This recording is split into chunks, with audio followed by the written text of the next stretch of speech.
Hello, hello. Welcome everyone. How is everyone doing? Welcome to the official LaunchBox Twitch channel, where we are here today to talk to you about media and metadata. Got a very fun stream planned today. We're going to give it a couple of minutes for everyone to mosey on in, get comfy, grab a snack, grab a drink. There's going to be probably about 90 minutes today. We'll see how it goes. My name is Astrobob. I'm the community manager here at LaunchBox. Happy to be hosting this stream. Hope everyone's doing well. Where are we all joining from? You know, we're a good old global audience. And I do, again, apologize that these streams are a little bit late for our European friends, but they will be available to rewatch later. Come on in. Say hello. See some folks in the chat already. Welcome. This will indeed be the stream for you if you're looking to fix any problems when it comes to metadata. It is October, can you believe it? We've got on screen here in our Game Discovery Center a very spooky playlist for October. This is part of our new discovery lists that was introduced in 13.16. Hello from Fresno, California. Welcome. Welcome into the stream. So yes, if you were to pop into Big Box right now and scroll down, you might see a lovely new list to celebrate the month of October. Spooky games for October, aptly named. Some classics in here from my small collection, but some good ones, no doubt. If anyone's got some good recommendations for some spooky October games, please let us know. Good day, good morning from Australia. Fantastic, welcome. Yes, start of the day. Just purchased Big Box and figuring out how to configure buttons, controls in my new arcade cabinet. Well, fantastic. Welcome to the journey. You've come to the right place. You need any help with getting started, and we'd love to see what the final product looks like. And good night from Spain. Well, it is incredibly late there, so thank you for joining. Always nice to interact with such a widely spread global audience.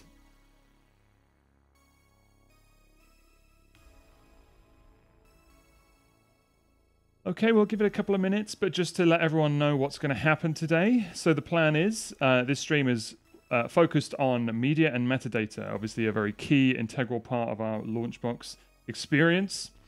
One interesting, if you've been following the last couple of streams, the plan is to get these onto a bit of a rolling schedule. And we are happy to announce that every stream that we do, we will be giving away a LaunchBox license. So if you don't have a license already, or even if you do have one, so let's say, for example, you have a Windows license and you are looking for an Android license or vice versa, then this is the stream for you. What we'll be doing at the sort of 2/3 into the stream is we'll be letting you know how you can enter that. We'll do a quick little giveaway in the chat, and then someone can just, whoever wins can reach out to us, and we'll get you hooked up with a LaunchBox license. Of course, this is for folks who don't have one, so if you do have one, if you have both already, then firstly, thank you, and thank you for the support. But this is for folks who don't have a license. And hello from Florida. Thank you for joining.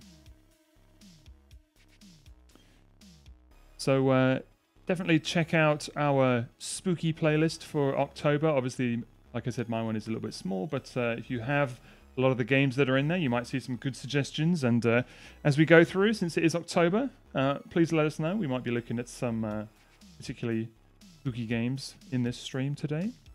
Let's jump out for now. I'm going to get started in a couple of minutes, but just to let everyone know what's been happening. If you haven't seen, we have just did a roundup for September, and although it feels like we're already halfway through October,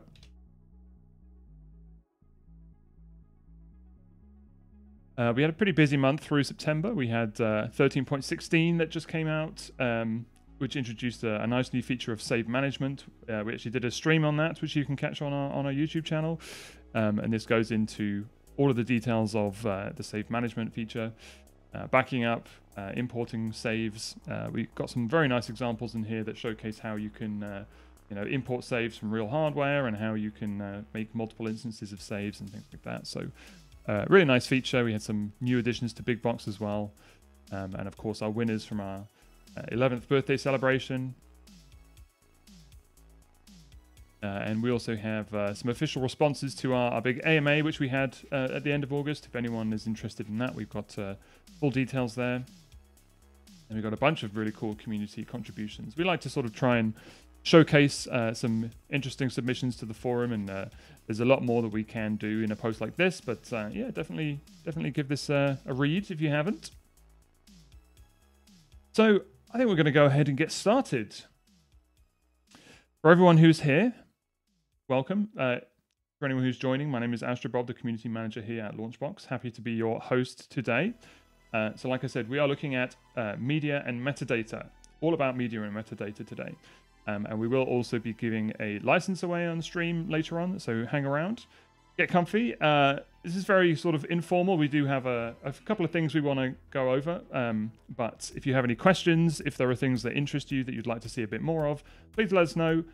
Jump into the chat. I've got my eyes on it throughout the whole thing, so we can answer questions, we can deviate, and we can see where this takes us.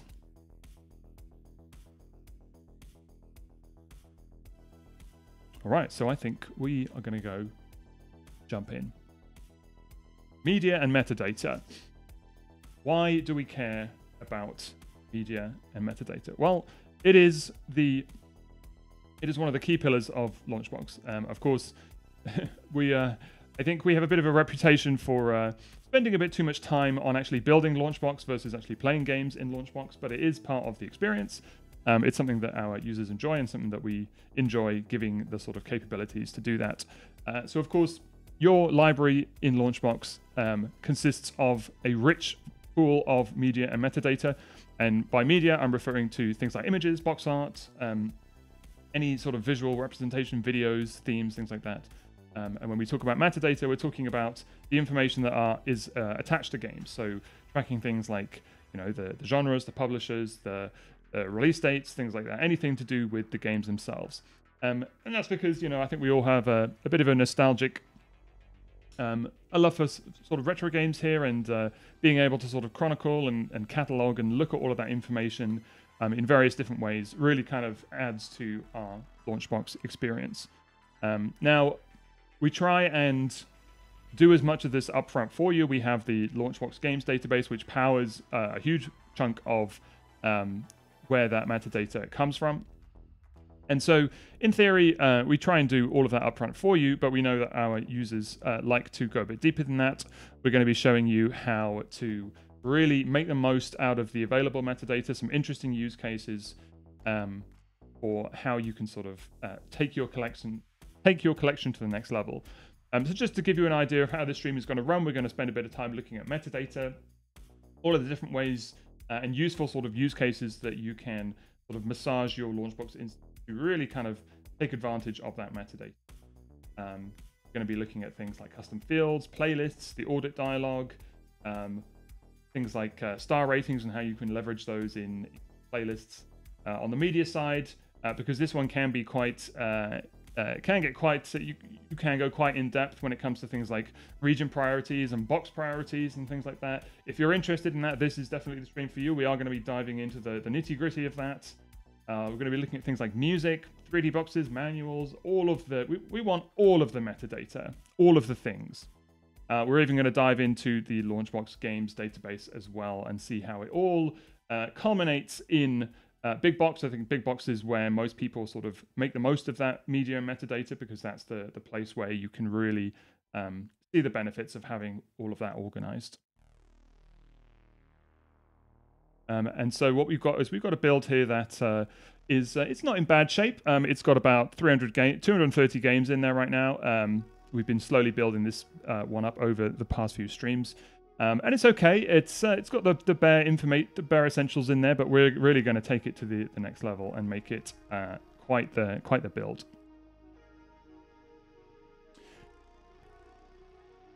Okay.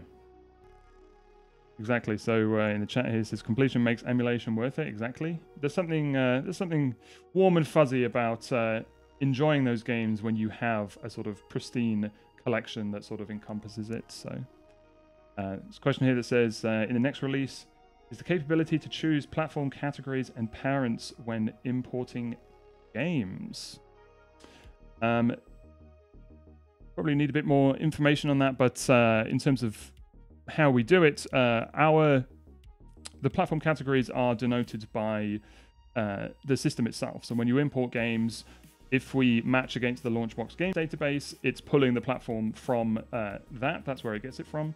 And obviously it's recognizing that ROMs from certain platforms belong to certain platform categories. We are going to dive into platform categories and how you can really sort of tweak those and add playlists to them and rearrange them and resort them.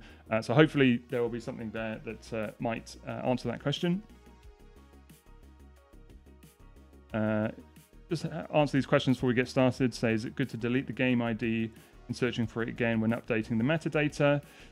So that is referring to deleting the LaunchBox ID here and then searching again. We are actually going to dive into this in a lot of detail and explain the best practices for doing this. In theory, yes, you absolutely can. You can sort of make that association, and then if there are any updates in the game's database, it should grab those for you. But we're actually going to cover how you can force update metadata later on as well. Right, yes. A good use case there, actually, yes. So for different languages, categories have different names. So take a note of that, because we can actually make sure that we highlight that when we get to it. How can we... you absolutely can change the names. Of course, by default, when they are imported, they will sort of use the default ones from the database, which are in English. But once you do that process once you've got it configured for your build, it should be able to... but let me take a note of that. We'll make sure... get that covered.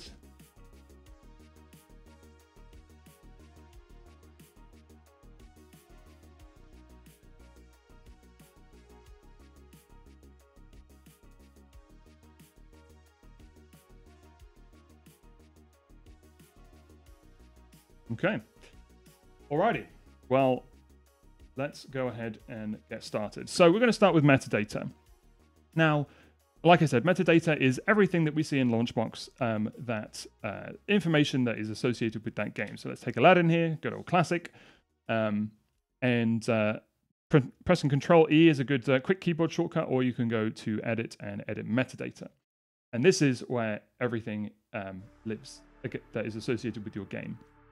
And when you import games into LaunchBox, it will try and associate it with what's called a LaunchBox DB ID. That is the LaunchBox Games database. If anyone's unfamiliar with this site, you can actually go to the LaunchBox Games database. If I was to search for a game, this is where it's pulling this information from. So we've got Aladdin. We've got a few various versions of Aladdin. Let's find the Genesis version, and we don't want Aladdin 2. Do a search. Genesis. There it is. Now, we have a whole section in this stream where we're going to show how you can actually contribute to this database. This database is entirely community run, and the intention is that we want to fill it out with as much information as possible. But this is where it's pulling that information from. We've got things like the genres, the developers, the publishers, overview, and then we have the images, and you can even contribute images to this lovely database. And this is a rich pool of media. It's got things like box art, screenshots, even things like spines to create those lovely 3D boxes and carts and things. But we're not worried about that for now. What we are looking at is this. So just to give you a very quick rundown of what most of these are used for. Of course, I'm sure a lot of you are already familiar, but just for anyone who's new around here, a lot of this information is self-explanatory and is pre-filled when you import your game. So everything from, say, the release date, the genre, developer, things like that. I will say you can go in and change this information. All of this is editable. If you were to import it, you can, of course, change these. An interesting tidbit is Some fields will allow multiple values, and these are separated by a semicolon. So, for example, a field that isn't pre-populated is the series. Series is intended to be used for categorizing the series of games. Could be Mega Man, Sonic, Disney. And if you want to have multiple values in those fields, you just separate it with a semicolon. This applies for things like custom fields, which we'll look at in a little while as well. But basically, these are all pretty much self-explanatory play mode. And the idea that you have this metadata is so that you can use it to inform playlists, you can group by it, you can sort and filter by it. And of course, you might be thinking, well, I just want to play games. Why would I need to care about all of this? And of course, I think a lot of folks in our community generally love to have larger collections. They sort of have very big collections. And when you have a rich pool of metadata, it's very easy to search, sort, filter, and things like that. We track things like the star ratings. We have URLs for things like a Wikipedia entry and a YouTube URL. Over on the right here, we have some interesting fields. These are checkboxes that are used to denote things like favorites, if a game is completed. Broken is used to indicate if there was a problem with the ROM, you can quickly mark it as broken so that you can come back and figure out what that is later on. And you can actually change these types of fields in Big Box as well directly, which I personally find is really nice. Installed obviously denotes if it's installed. So Windows games, for example, will update this automatically. You can have it on, off, or off is this full box here, or you can have it actually uninstalled. And you can, of course, mark other games as installed or not. Portable is technically used to denote if a game lives within your sort of portable LaunchBox directory, so that if you move LaunchBox, the games will move with it. This is more of a sort of personal preference. You don't have to use this. But again, it comes with its own badge and things like that. And of course, the last one is hidden if you want to hide games. I personally use this for hiding if I have the same game across multiple platforms, I'll actually choose which is the definitive one that I will usually play, and I actually hide the other ones. They're still there, I like to keep a record of them, but I don't necessarily want to play them all the time, so I can hide them. So, very, very quick overview, and I'm sure a lot of you knew most of that already. I will say that, of course, there are use cases that we sort of intend folks to that might use this metadata for, but you can, of course, change this. So you can add new values to these fields, or a lot of them are pre-populated. But, if you wanted to add a new status, for example, if you wanted to add different sources, I personally use this, so it's used for tracking things like Steam or Epic Games, like where the game came from. If you use other services, for example, I have a few games in my collection from Apple Arcade on iOS. So I have a source for Apple Arcade, and I can just add that value in here, and it actually saves that. I'm not going to do it for Aladdin. If we keep going down the list here, we have notes. This is, again, pulled from the LaunchBox Games database, and these are sort of overviews of your games. These are viewed in areas such as the sidebar. It gives you the sort of description, and of course within Big Box, this is where you'll probably benefit from that information. Pretty self-explanatory, but again, of course, you can modify these notes. A use case, I personally sometimes add my own sort of individual notes under here. If you want to add other bits of information that might not fall under for example, a good use case is there are various sort of tracking websites that you can use for big open world games, like Genshin Impact, for example, is one. And I sort of keep a couple of them. I just pop them in the notes section so I can refer to them later. But of course, this is just a normal text field. You can do whatever you want with this. Custom fields is where you can track additional metadata that doesn't fall under the sort of default categories. We're going to look at this in a bit more detail, but this is later on. But this is used for if there are bits of metadata that you want to track that doesn't exist in LaunchBox. So, for example, I have a tags field that I've just created here with a couple of values. I use it to track things like if a game has mods installed or if it has texture packs installed, things like that. But we'll come back to that later on. The one I do want to touch on is sort title. Now, I love this feature. I really love this feature. And this is because it's used to arrange your information.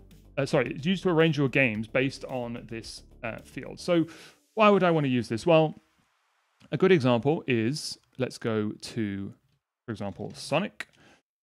got a lot of Sonic games here, and things like Sonic 1, Sonic 2, Sonic 3, they are they're okay. They're in the correct order, but anyone who's a Sonic fan knows that Sonic & Knuckles is the unofficial sort of Sonic 3.5. It's bundled with Sonic 3, but of course, it's all the way up here, and this is because we are sorting by alphabetically. Now, you can actually change this if you go to View, Arrange By. We are arranging by the title, so I could arrange by, say, like the release date, for example. That would technically work because, yep, now I can see it's going in sort of chronological order. That's all right. But I actually don't want to do that. I want to arrange by title, but I actually want Sonic & Knuckles to be next to Sonic 3. And this is where sort titles come into play. So if I was to go to edit the sort title, I'm just going to call this Sonic the Hedgehog 3.5. So it gives you some examples here of how you can do it. Numbers are obviously a very easy way that you can ensure that the sorting will take effect. And there we go. I'm now sorting by title, but you can see that Sonic & Knuckles has now jumped down next to Sonic the Hedgehog 3. Another example of this, which is very common, is games that use Roman numerals for denoting the series number. So Final Fantasy is a perfect example of this. It's actually, the game name is listed as Final Fantasy VII, which is the Roman numeral, but that doesn't make it very useful when I'm sorting a whole bunch of games. Perhaps another example, because I don't have any other Final Fantasy games, is Final Fantasy Tactics. This naming series is all over the place. Technically, the first game was Final Fantasy Tactics War of the Lions, although this is the re-release. Advance was the second game, and A2, aptly named, God knows why they called it A2, but that is the third game. So what I want to do is go to my sort title. I'm going to go Final Fantasy Tactics 1. We'll just make it nice and straightforward. And there we go. That's now at the front. Advance, I'm going to change that to Tactics 2. And then A2, although it's already at the end, I'm going to make this Final Fantasy Tactics 3. There we go. Likewise here, we've got Final Fantasy V, which is denoted by a V. So you get the point here. It's really up to you, and of course you don't have to utilize this, but if you want to utilize the sort order to arrange the order of games while looking at the title, this is a really neat little feature. Fantastic. You see, I'm glad that people don't know about this, because we kind of assume that we use it so often, but it is very, very useful. Yeah, if you haven't used it before, definitely check it out.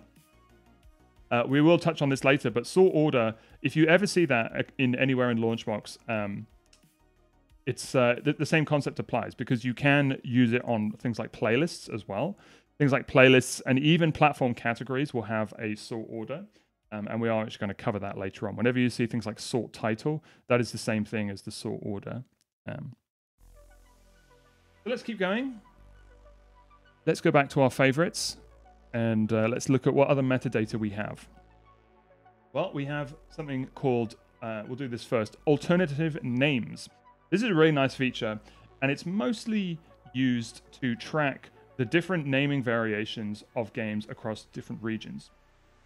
Now, this is pulled from the LaunchBox Games database, but you can, of course, add your own.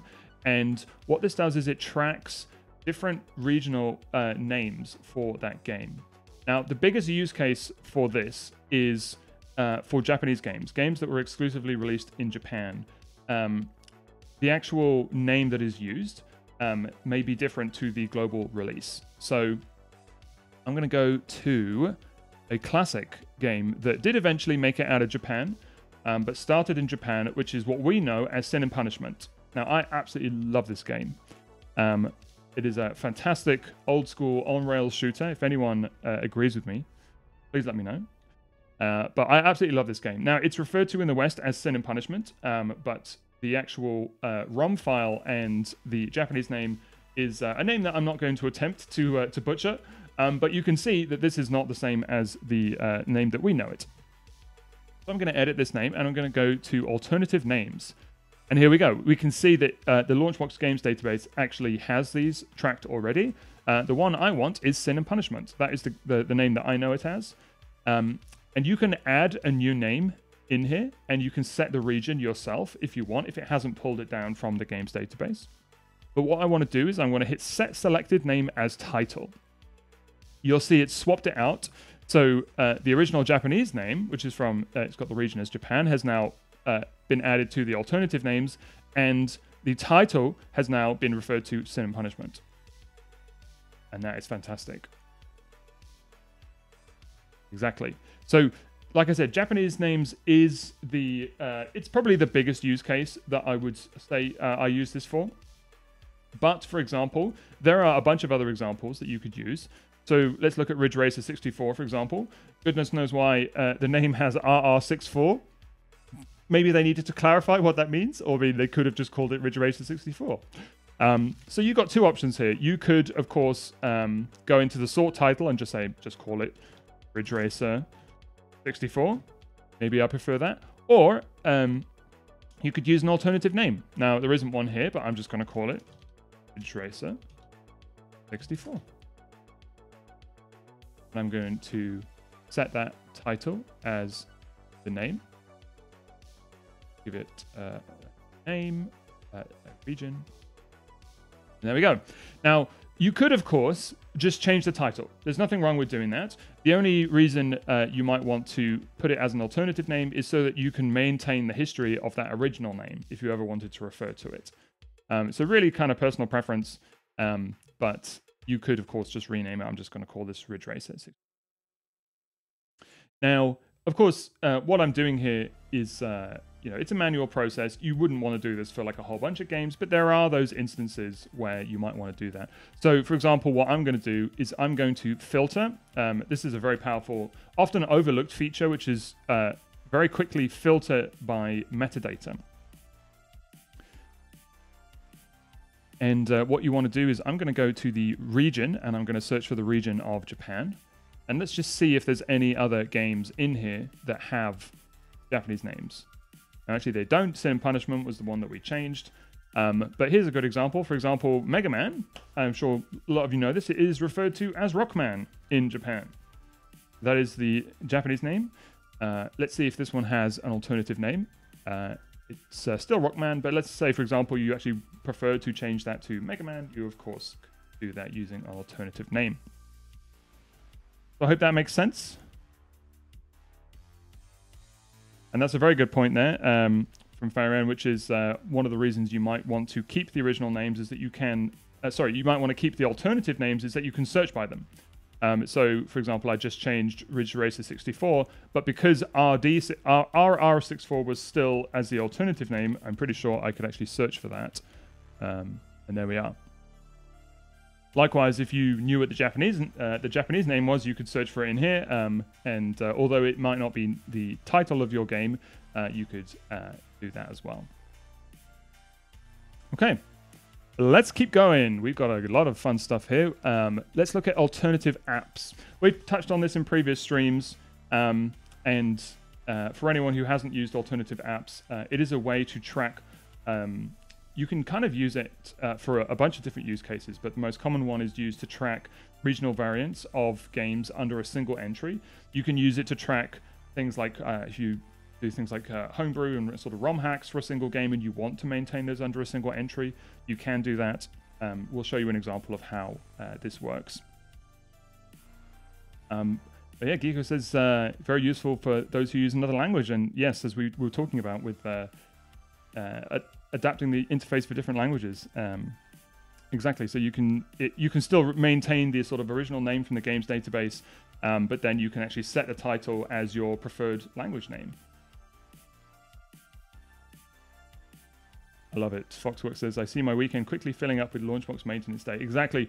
I personally, I have these days where throughout the week, I basically maintain a little list of all the little sort of ideas that pop into my head of, oh, I think I just want to add this to my database, or I want to tweak this. And then when I have a day off, I might sit down and spend a couple of hours just tweaking it. And I think there's a running joke in the community that playing LaunchBox is the game rather than actually playing the games themselves.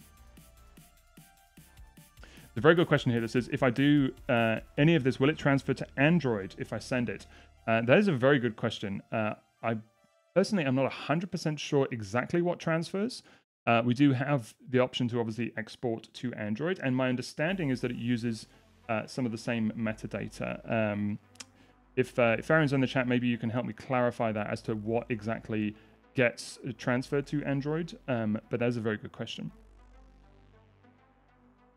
Okay, I think the answer is yes. I believe it does use the same metadata sort of database. So hopefully the answer to that should be yes. Okay.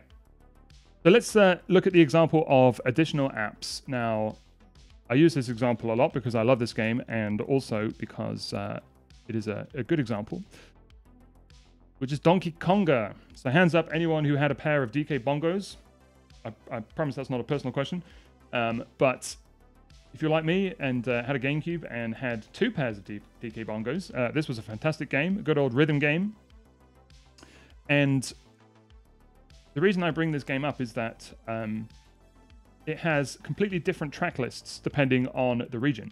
So, for example, Europe, Japan, and North America have completely separate track lists. There are a couple of the same ones in there, but they are essentially different games.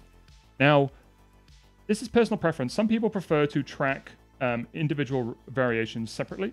Some people prefer to track them under a single instance. I am personally in the latter camp, and this is what additional apps is used for. So under additional apps, I actually have my 3 different versions of this game. I have Europe, Japan, and North America. And when you have this set up, what will happen is when you go to play the version, it will actually let you choose which version you want to play. Now, how do I do this? Well, if you use the automatic ROM imports, it will by default categorize regional variations under the same entry. It will actually do this automatically. If you didn't want to do that, you can actually right-click, go to Edit, and go to Expand Selected Games. And this is basically going to split those out for you. So it's going to split it out into 3 different entries. Now that's cool. I actually don't want to do that. So I'm going to go and combine the selected games. And I'm going to choose North America as the default. So the idea is you want to have one default app, and then you can have additional apps that you use alongside that. Now, if you use the ROM importer, you actually have the option to specify if you want it to do this, if you want it to categorize these games together. If you use automatic ROM imports, it will actually do this automatically. So let's see. I think I actually chose the wrong version there. But if we go to additional apps, so here we go. I've got the USA version, Japan version, and Europe version. You can, of course, add your own additional application. So this is useful if you want to track, say, for example, a ROM hack of a specific game. I'm not sure if it will categorize those automatically. So in that case, you may want to go and just say, well, add an additional application. But the main reason I wanted to show you this is that additional apps have their own metadata. This is, of course, a metadata stream. You'll see that they do have their own metadata. So it tracks not all fields, but it tracks some fields. So things like the version, the status, the region is an important one because that's what differentiates it. And of course, if they had things like different release dates, you would see that there. So there is some metadata that gets tracked separately as an additional app. The other example I want to show you is if you use multi-disc games. So a good example is Final Fantasy VII. You'll see I've got this little disc badge icon, and that's because if a game has multiple discs, that's where they get tracked. They get tracked as additional apps. So I've got disc 1, disc 2, disc 3, and you can see that that also has its own metadata. Okay. Alrighty, we're nearly finished with actually explaining metadata before we dive into some examples. We are going to look at controller support. So let's go back to Donkey Konga, for example.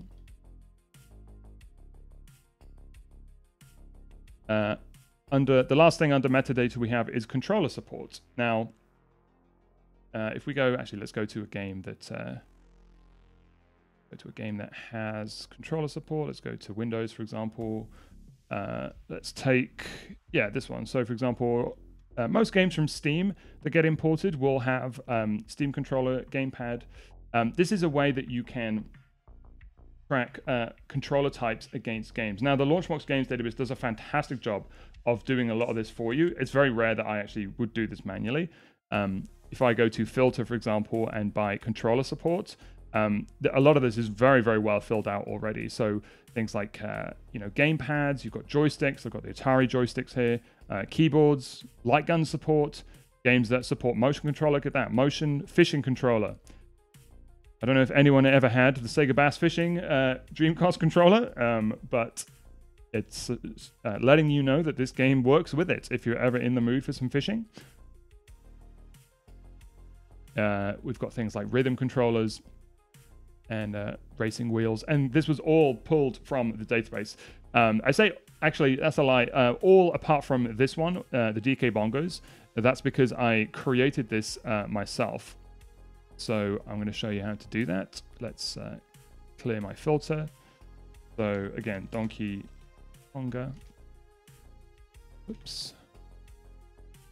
So you can add your own kind of custom controller support. You go to Manage Game Controllers, and you can add a controller. You can say what category it's in. DK Bongos, this is the one that I've created manually. It would just be a case of saying, give it a name, a category, and what platforms it's associated with. So I'm going to add controller. I'm going to say that this is the DK Bongos controller, and it is fully supported. Now, why would I do that? Well, as with everything else with metadata, it is searchable, but also with controllers, they are tied to badges. So under badges and controller support, you can actually see at a glance what type of controller it supports. So because the DK Bongos is a rhythm controller, it's given this nice little drum icon to Donkey Konga. I realize it might be a little bit small on stream. Likewise, if we go to Windows, most Steam games have a little controller icon because they support controllers. But we have a very old game, which is 3D Pinball, which is entirely keyboard and mouse. And this one has a little keyboard icon, and that's because the controller support is shown as generic keypad as required. Okay. All right, so that takes us to the end of looking at metadata as an overview. We're going to dive into some specific examples, but let's just have a quick look. I see there's a question here that says, is there a way to display how many times you've played a game on the info screen? It seems to only show for certain games. So on the info screen, I'm assuming, are you referring to the right-hand panel over here, which is where you see this information? In terms of how you customize this, you would go to Options, and it would be under Game Details. So this is where it shows the fields that appear in this right-hand pane. Let's see if we do have one. I don't know if we... I know we do track the play count. Yep, there it is. We do have play count. So let's see. I think my play count will be 0. Let's find a game that I have actually played.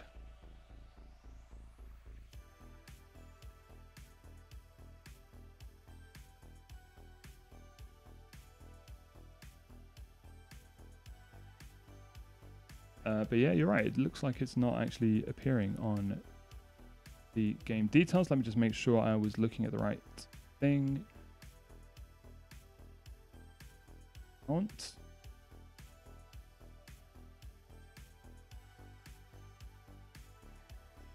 All right, let's. You might have found something there, but let's dig it. Let's keep that aside for now. It could be related to. Oh no, Fairman says it's next to the play. Oh, of course, yes. I missed that completely. It's this. It's this here next to the playtime. So this play count is 2. If I was to actually load this up and exit, it will change that to. It will change that to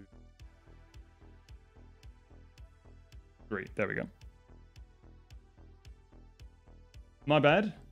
Yeah, so it's next to the play time. So if that's, and then of course that's just referring to the game details pane on the right. If that wasn't what you were referring to, then let us know. Fantastic. Thank you, everyone. Keep me on my toes. So this is a good segue because that's actually what we're going to look at next, which is the game details bar over here. So if you go to Tools and Show Hide, you've got game details. You can turn that on and off if you want a bit more of a full screen view. But this is a nice way to see a lot of that metadata that we're talking about. So like I said, if you go to Options and under Game Details, this is where you can customize what shows up here. For example, this build doesn't have MAME running, so I've turned off all of those. If you don't want to include things like videos or the 3D model, for example, you could turn that off here. And then, of course, the individual fields. Now, I actually use most of these. I don't really use portable. And I think I use most of the other ones. But if you were to turn any of those off, then these individual fields just wouldn't show up here. Now, the reason this view is really nice is it has very quick access to some information. So, for example, you've got quick access to the edit option. You also have quick access to things like star ratings, which we'll cover later, but this is a way that you can rate games. But also, you can see what the community star ratings are, which is pulled from the database. You can quickly mark games as favorite and complete. This is really nice, actually. You know, going through and saying, I want to mark a couple of games as favorite, maybe Castlevania. Choo Choo Rocket. Oof. How is that not already a favorite? I've got Cool Spot as a favorite. But I've also completed Cool Spot, so I could quickly mark it as complete. And you'll notice if you have badges turned on, you'll see that those badges update as well. So I've got badges for favorite, which is the star, and complete, which is the tick. And the other thing that works quite nicely is these are very well hidden, but under this information panel, this will actually open the game in the LaunchBox games database. So you can very quickly see that if you wanted to. But if you have the Wikipedia and YouTube URLs filled out, this is how you can quickly access them. So clicking here will simply open a new tab with the Wikipedia entry, Banjo-Kazooie. Came out in, I think it was 1996. Let's see if my guess is correct. Oh, no, 1998. And likewise, if you click on this little YouTube icon, it takes you to the YouTube URL with a good old advert. So past that. But this is a nice way that you can actually leverage some of that information. It can be quite nice just to quickly reference things like the Wikipedia pages. You can technically, of course, fill this out if you wanted to point it to something else and then use that as sort of a quick launch pad to another sort of video source or another sort of source that isn't Wikipedia, for example.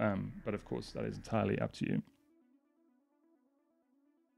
While we're looking at sort of searching and sorting metadata, let's look at the top here. So we've got, like I said, we talked about badges. You can show various attributes for things like hidden, broken, unplayed. We talked about broken as a way for marking ROMs that might need some work done to them. So I personally use this to track if a ROM, for example, doesn't work in a specific emulator, maybe there are some emulation settings that I might need to change. You can quickly mark it as broken so that you can come back to that later. Let's take Bubsy, for example. Technically the ROM works, but some might consider it a broken game, although this is not the 3D one. So let's mark this as broken. And you'll see you get this nice little broken screen icon. You can then use that, of course, to inform playlists. But of course, you could also just filter down by... not all of the fields are available. You might find that, but all fields are available in playlists. Moving across along the top, you have the image groups. And this is where you can change the image that is displayed. Now, I think a big majority of us will use the box art. But you can change that, for example, if you prefer to use things like carts. Sorry, not carts. Clear logos is what I was looking for. So I really like this. These are used heavily inside a big box, but you can quickly see the clear logos that you have for your games. Likewise, if you wanted to sort by the backgrounds as well. This could be quite nice for just a quick visual reference. For example, you can clearly see which ones are missing those items. There are other ways you can do this, which we'll cover in a second. But you get the point. You can change, you could show screenshots, for example. Just a different way of viewing your collection, but let's change that back to boxes. And then the final one, as we touched on, is arrange by. I find this is really nice in that you can choose how to arrange, not just based on title, although that is a very common use case. The one I like is release date. I think that's really cool because then you can see, especially when you go into a specific system, you can actually see, look at that. The original Ghostbusters game was released before Sonic the Hedgehog. I actually did not realize that. I forget that Sonic was not a launch title.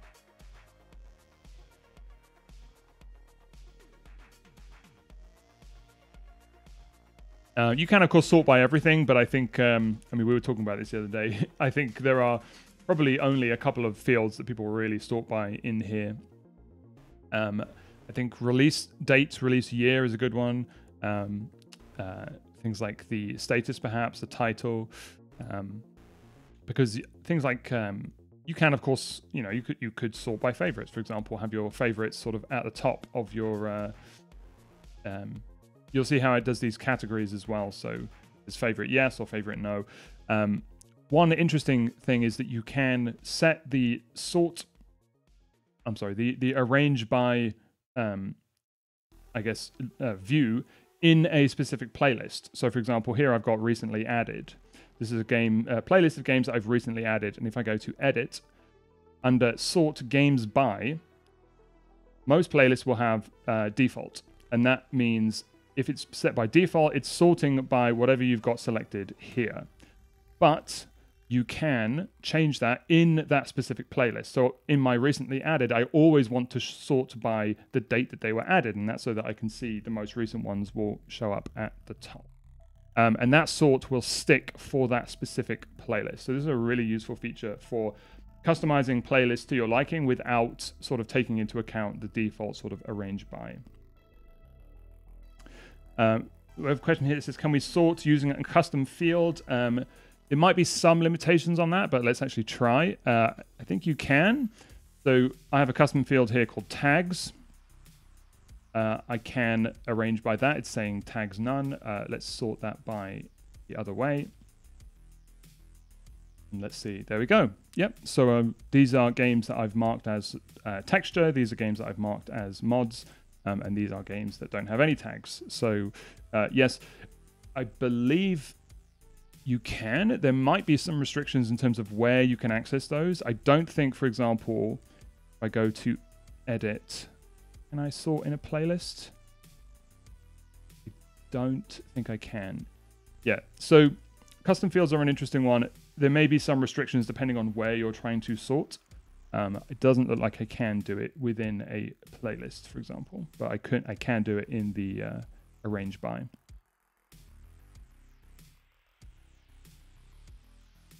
Okay, so moving on, let's have a look at, just put this back to normal, put it back to title. Let's go over to the left-hand side. So this is where we can access various views inside of LaunchBox. Now, the most common one that people will use is platform category. Some people may also prefer platforms. If you just want a nice straight list of all of your platforms, this can be quite nice. The reason a lot of people use platform category is that you can do some very nice arrangement inside a platform. But let's have a quick look at what else we've got. You can view, a lot of these are self-explanatory, but you can view a whole bunch of different types. And again, this is all using the metadata that is in LaunchBox. So if you wanted to see games that are complete, for example, you'll have this nice option that says yes or no, or everything. Likewise with things like favorites. I quite like using this for things like developers. You can see a list of developers and you can click on their games. So for example, Konami or LucasArts. So yeah, pretty self-explanatory. Again, custom fields is an option here. So I can see my tags field, which has mods and textures. But there are some very interesting ones you can access. But firstly, I'm going to show you a setting that is often overlooked, but very, very useful. I'm going to go to options. And I'm going to go down to filter sidebar. Now, these are a couple of interesting options. We have this thing that says show all item. Now, that is this here. So you see how I've got my tags and then I've got all, which shows me everything. You can actually turn that off if you don't want that. I'll show you what it looks like. If you were to go to here and turn it off, you'll see I no longer have that all option showing up. And that works across all of these. So if I was to go to the region, for example, I don't have an option up here that says all. But what I do want to do is I actually want to turn that on. I'm going to go back to filter sidebar. I'm going to turn that on. I'm also going to turn on none and exists. This basically says if that piece of metadata doesn't exist, then put it into the none category. If it does exist, put it into the exist category. You can rename these as well, which is really cool. And then what you can also do is do show counts. This means it will show you the number of items that match that specific, I guess, category. It says may affect performance, and that's, of course, because it is doing those counts whenever you sort of refresh those views. For huge libraries, this may be an issue, but for most people, this is generally fine. So you can turn that on, but it's just to warn you. If you do experience performance issues, you might want to consider turning that off. And then align counts to the right. We'll show you what the difference is there. You see it puts the counts after the name. I actually prefer to just shove them over to the right. And there we go. Now, why would I do this? Well, let's go back to our platform category. Now we have a nice count of all of the games in those specific playlists, in those specific categories. So I can see very quickly how many games I have. You can clearly see what type of kid I was, because I have 24 Super Nintendo games and 14 Sega Genesis games, definitely my two favorite consoles there. But this is useful for things like playlists. I've created some backlog playlists here. Likewise, these are some saved playlists. We're going to tidy these up a little bit later on, but you can very clearly see the counts that are here. Butcher Bob says, can you list missing games? What do you mean exactly by missing, in terms of if they're missing certain bits of information, or if there's a ROM missing, for example? There are ways you can do both of those things, but just let us know. And we're actually going to show how to do that for specific metadata. So the use case I am going to use here is series. Now, this is a totally optional field. I personally really love this field because I like to categorize games based on the series that they came from. Sonic, Mega Man, Mario, things like that.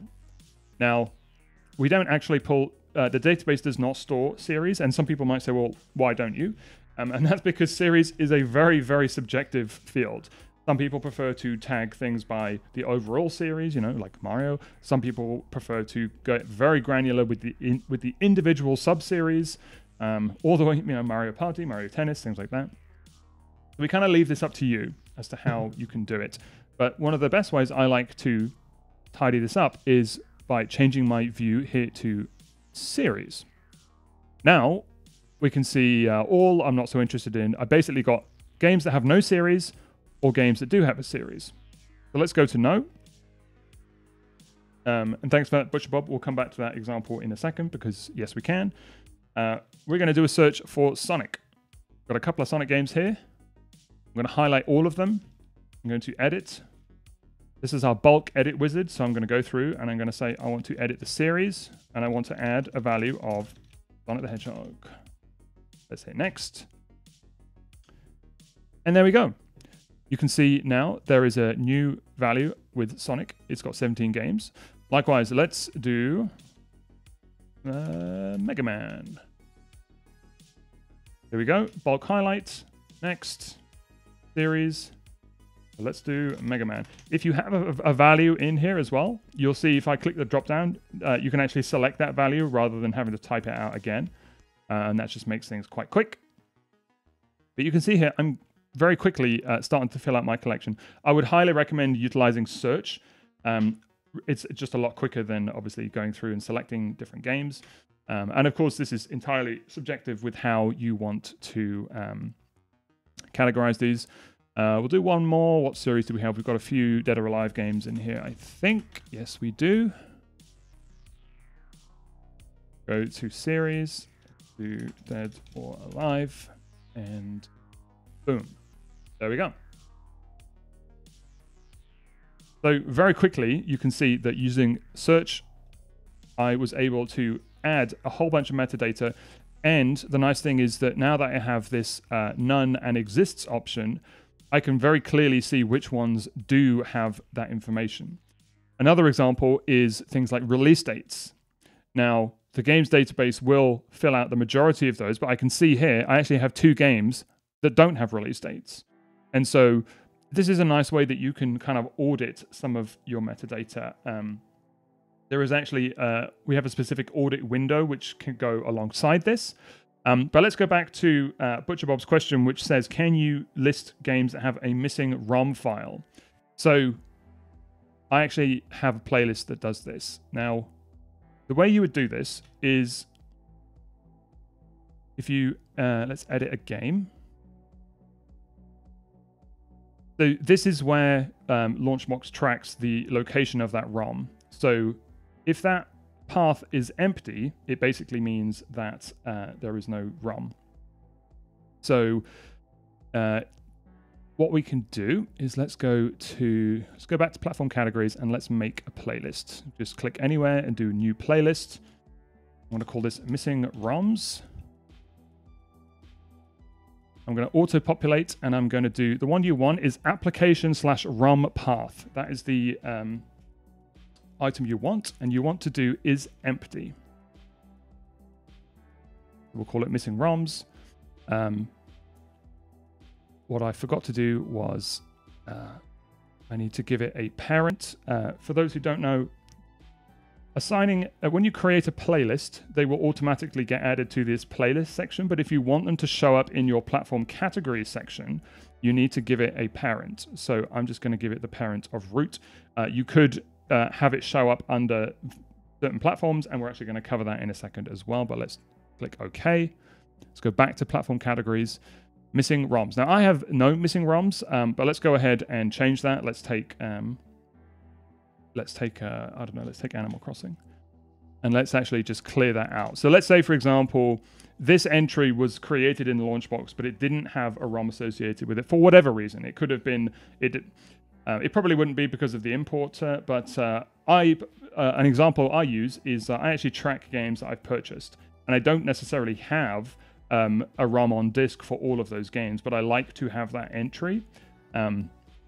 So if I hit OK, and let's go to missing ROMs, and there we go. So now we can see that Animal Crossing is showing up here because there is no value in this launch field. And now, of course, if I try and actually play this game, nothing is going to happen because there's no ROM to point it to. So I hope that answered your question. It's one way that I personally use to track down games that have missing ROMs. You can, of course, utilize the broken field, for example, if you know that there is an issue with that ROM. So it really is up to you how you want to track those. Okay, we're going to take a breather for a second. So let us know if you have any questions.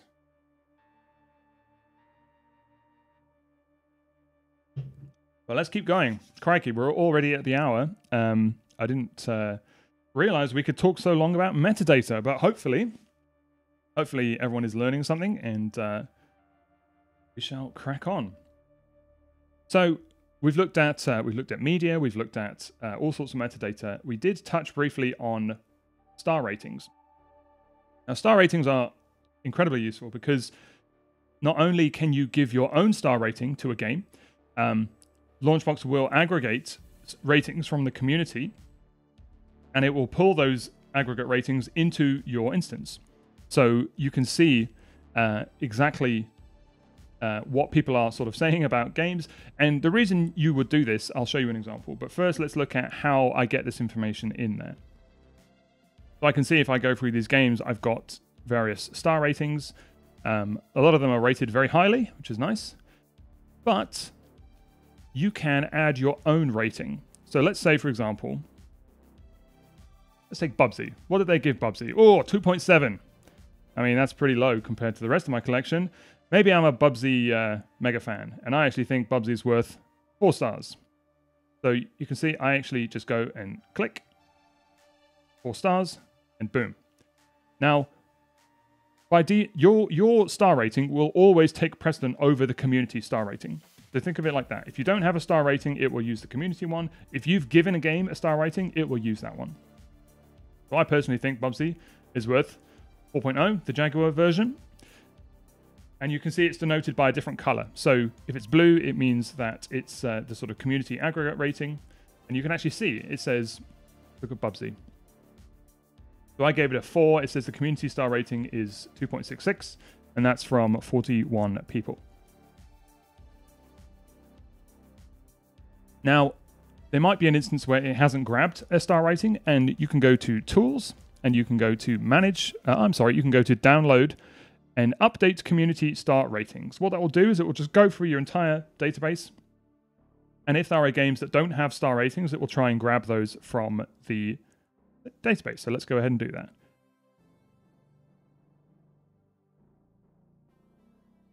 And now what we're going to do is, using the same method that we looked at previously, under this list here, we're going to go to rating. I'm sorry, not rating. That's the actual ESRB rating. I can't remember where it is now. Which one is it?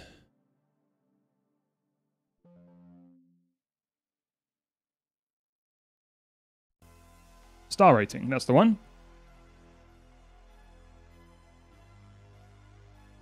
Geeko says, I've learned a lot. Well, thank you. Thank you very much for that. We're glad it's useful. We've got a heck of a lot more going on, so hang around. And don't forget, we've got the license giveaway that will be happening fairly soon. So, star rating. So I can see I actually have only 5 games that aren't rated. But I've got things that are 5 stars. Ooh, only 1 5-star, which is Chrono Trigger. I mean, it is well-deserved. But should any other games be in that list? I mean, 3D Pinball, I think deserves... What has this got? Got 4.3. I mean, that's pretty good. But this is a nice way that I can see sort of highly rated games. But I have some games that don't. I mean, Roller Coaster Tycoon, that's... oh, look, it's got 4.8 community. But I'm going to go ahead and give that a 4. And now you'll see it drops out of that view.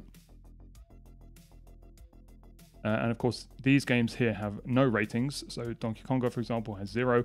That's because this one is not actually linked to a games ID. We're going to show you how to fix that up. But the final thing with ratings is I find it particularly useful for sorting. So what I'm going to do is I'm going to create a new playlist. And I'm going to call this...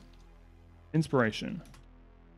Inspiration for some games to play. Now, like we looked at previously, you can sort games by a different field in your playlist. I'm going to sort by the, I think it's, I always forget, star rating.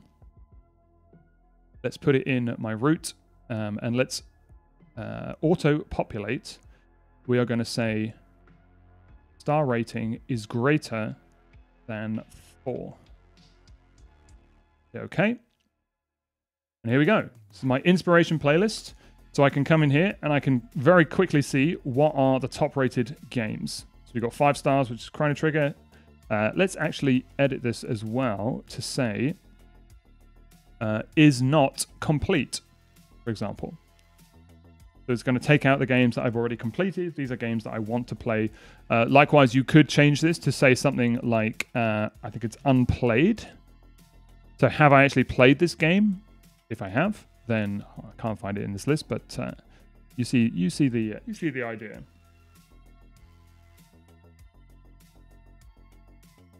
Okay.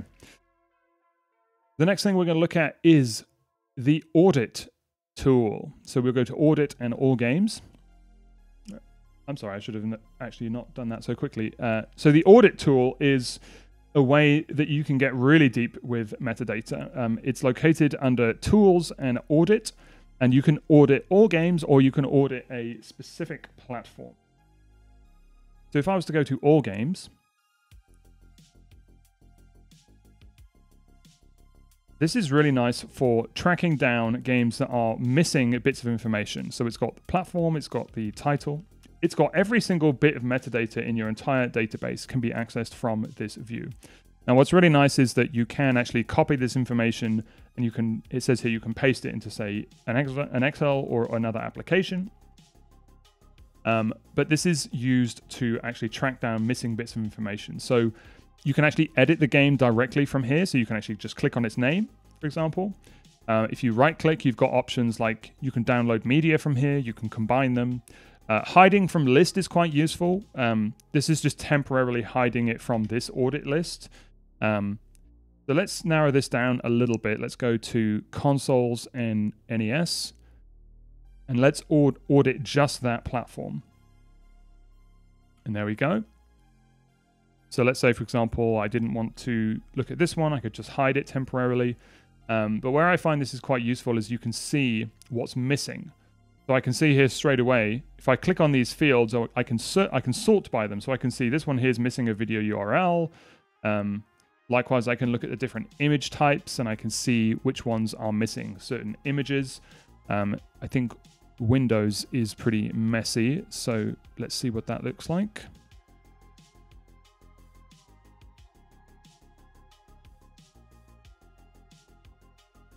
Yeah, so for example, this one here is missing a note.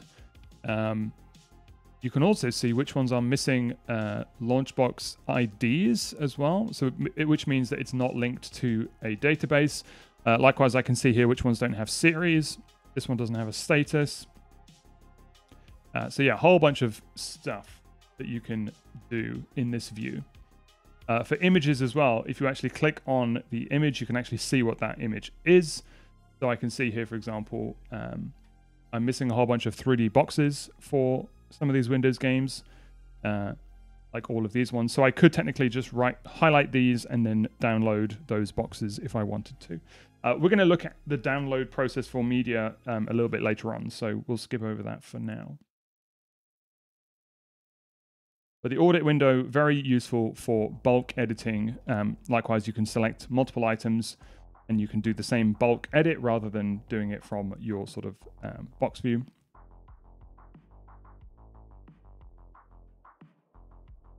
Okay, if anyone has any questions on that, we're going to keep streaming ahead because we've got a lot to cover.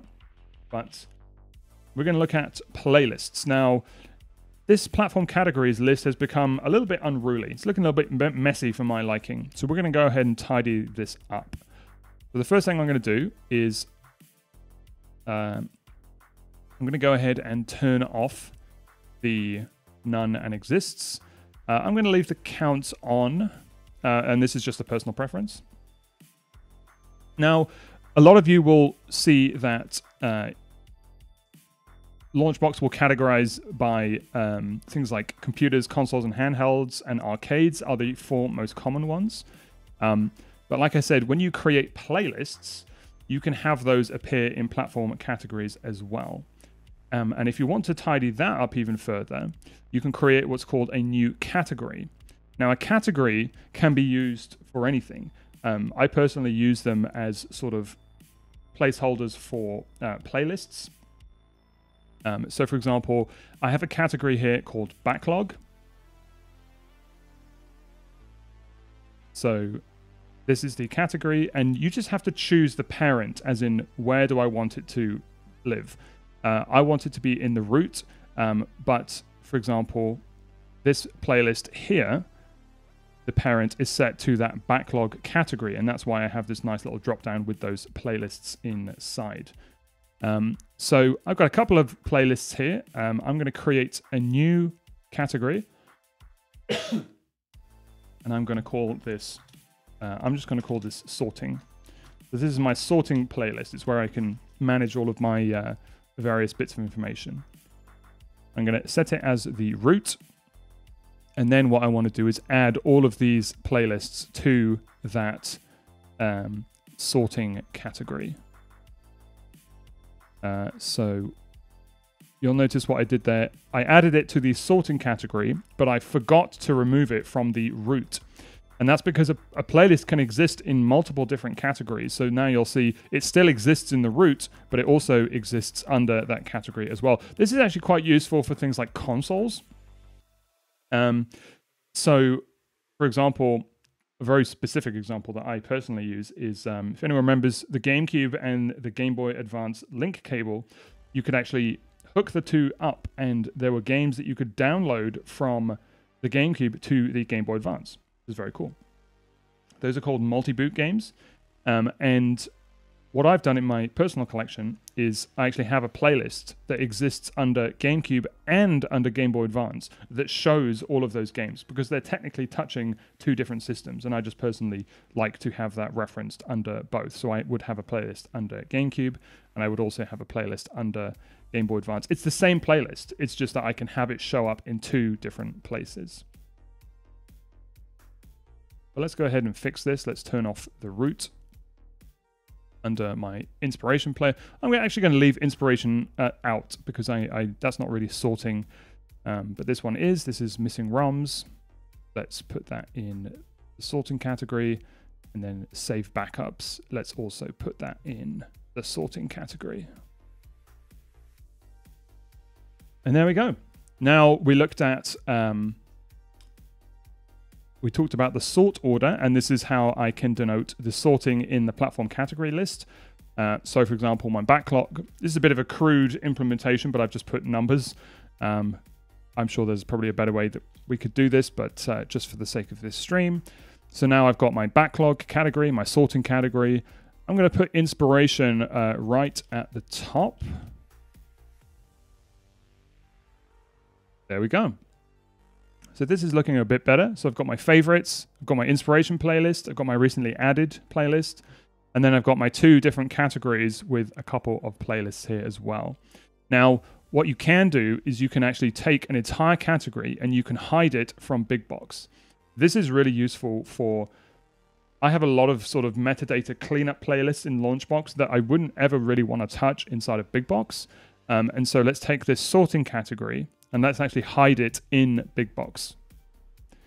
Now you're not going to see it here, but of course when we go into BigBox, then we would not see any playlists under that category, which is lovely.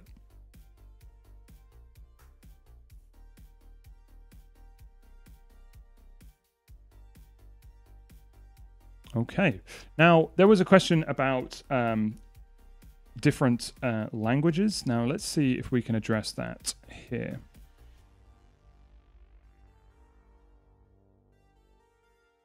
So I believe the issue was that everything that we're pulling down is obviously using a different language. It's obviously using the English language for the consoles. And this is where I think you could address this. If I edit the platform, so let's take Game Boy, for example, you have a title and you have a scrape as title. Now what this means is scrape as is basically saying, in the games database, what do I want to search for?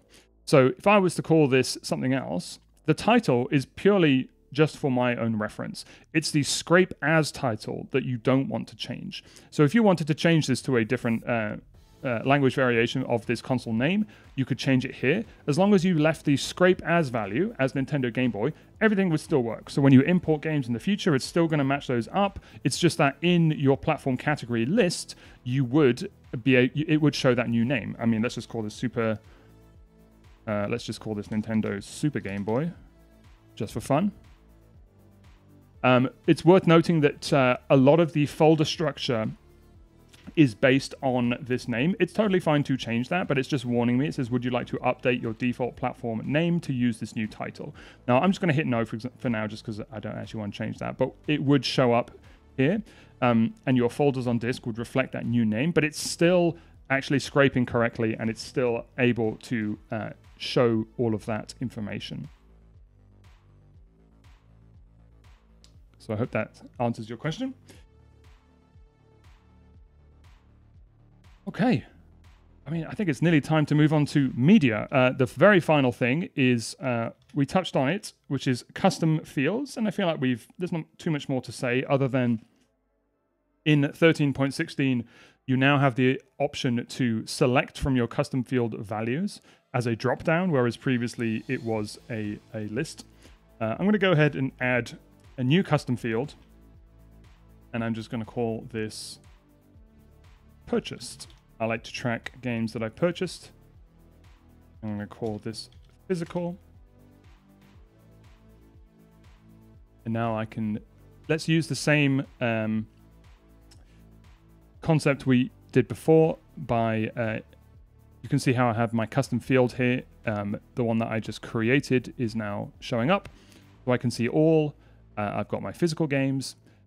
This is probably where I'd want to turn on actually the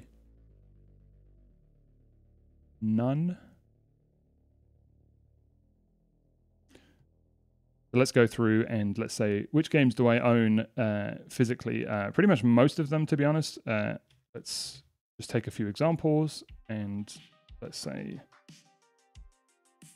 when you bulk edit, they will be marked as custom field. So it says custom field purchased. And yes, I have these as physical. And there we go. The same process applies. Likewise for some of my Windows games. Let's take these ones, for example. These are all digital because they're all on Steam. So let's say purchased and let's say digital. And there we go. You can see how it's very quickly filling up with a whole bunch of lovely metadata. And as we've continuously said, the reason you want to do this is mostly for informing different types of playlists. This is where I think it really shows its value. What's the point of having all this rich metadata? Well, it's going to be being able to search, sort, filter, and categorize your games into specific ways that you want. And I think that's really where the value of metadata in LaunchBox shines. As you've seen, there are a whole bunch of ways and a whole bunch of different types of things that you can track. And of course, you don't have to use all of them. You really can pick and choose what works for you.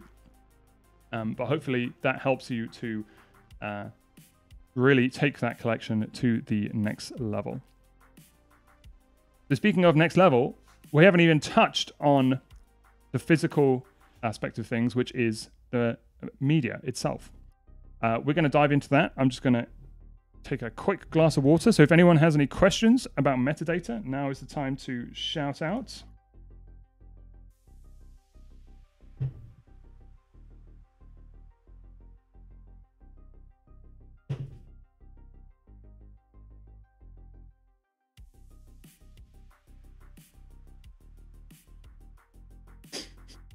Okay.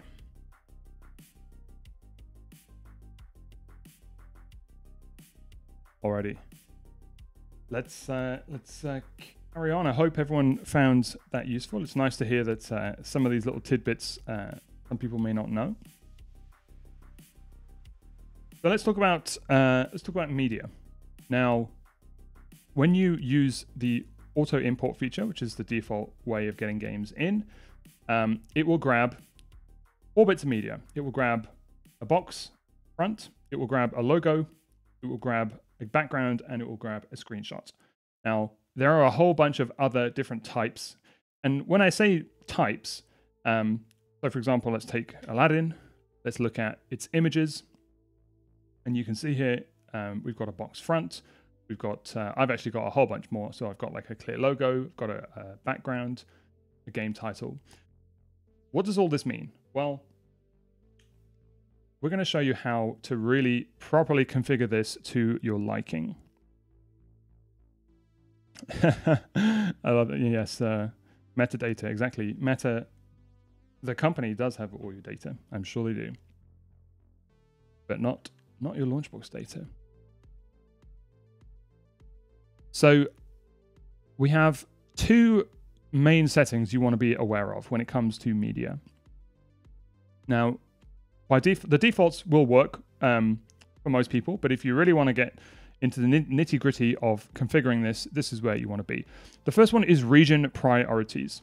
So this is basically saying, so I'll give you an overview of what LaunchBox is doing. LaunchBox will look at your ROM, it will try to denote the region of that ROM, and it will try to grab the corresponding region's media. What I mean by that is things like, Japanese, North America, EU, they usually in the past had different box arts. So if you were importing a North American ROM, it would actually grab the North American box art. But in all cases, it can't always do that in all cases. And so this is where you want to tell it what region priorities do I want to try and grab? So if most of your collection is from North America, you can actually set North America as the default. And what that will mean is if it can't correctly denote the ROM's region, it will fall back on this region. Likewise, if you live in Europe, you might want to move this up the list. If you prefer to have the Japanese box art, you can pump that up to the top as well. But important to note, it will try and denote the ROM's region first. I'm going to show you a specific example of how you can do this. We're going to take a good example, probably the most classic example of box art is Mega Man. Anyone remember bad box art Mega Man? Well, we are going to put bad box art Mega Man into LaunchBox in all his glory. And we're going to do it slightly differently. We're going to go to Import and we're going to go to ROMs. I'm going to add a folder. Have all 3 Mega Man games. I'm going to hit Next. Whoops, did I choose the right folder?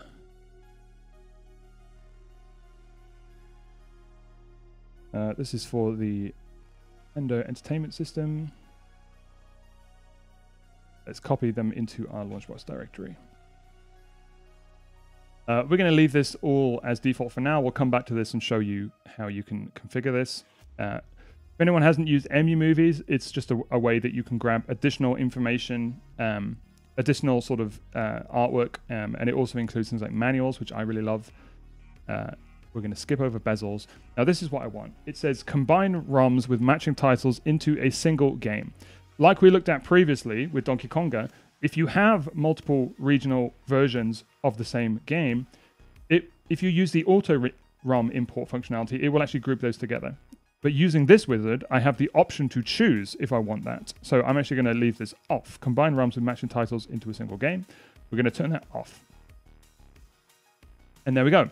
We've got 2 Mega Man games from Europe and USA, and Rockman, as we said, he's known as Rockman in Japan. And we're going to hit finish. And we're going to see what this does.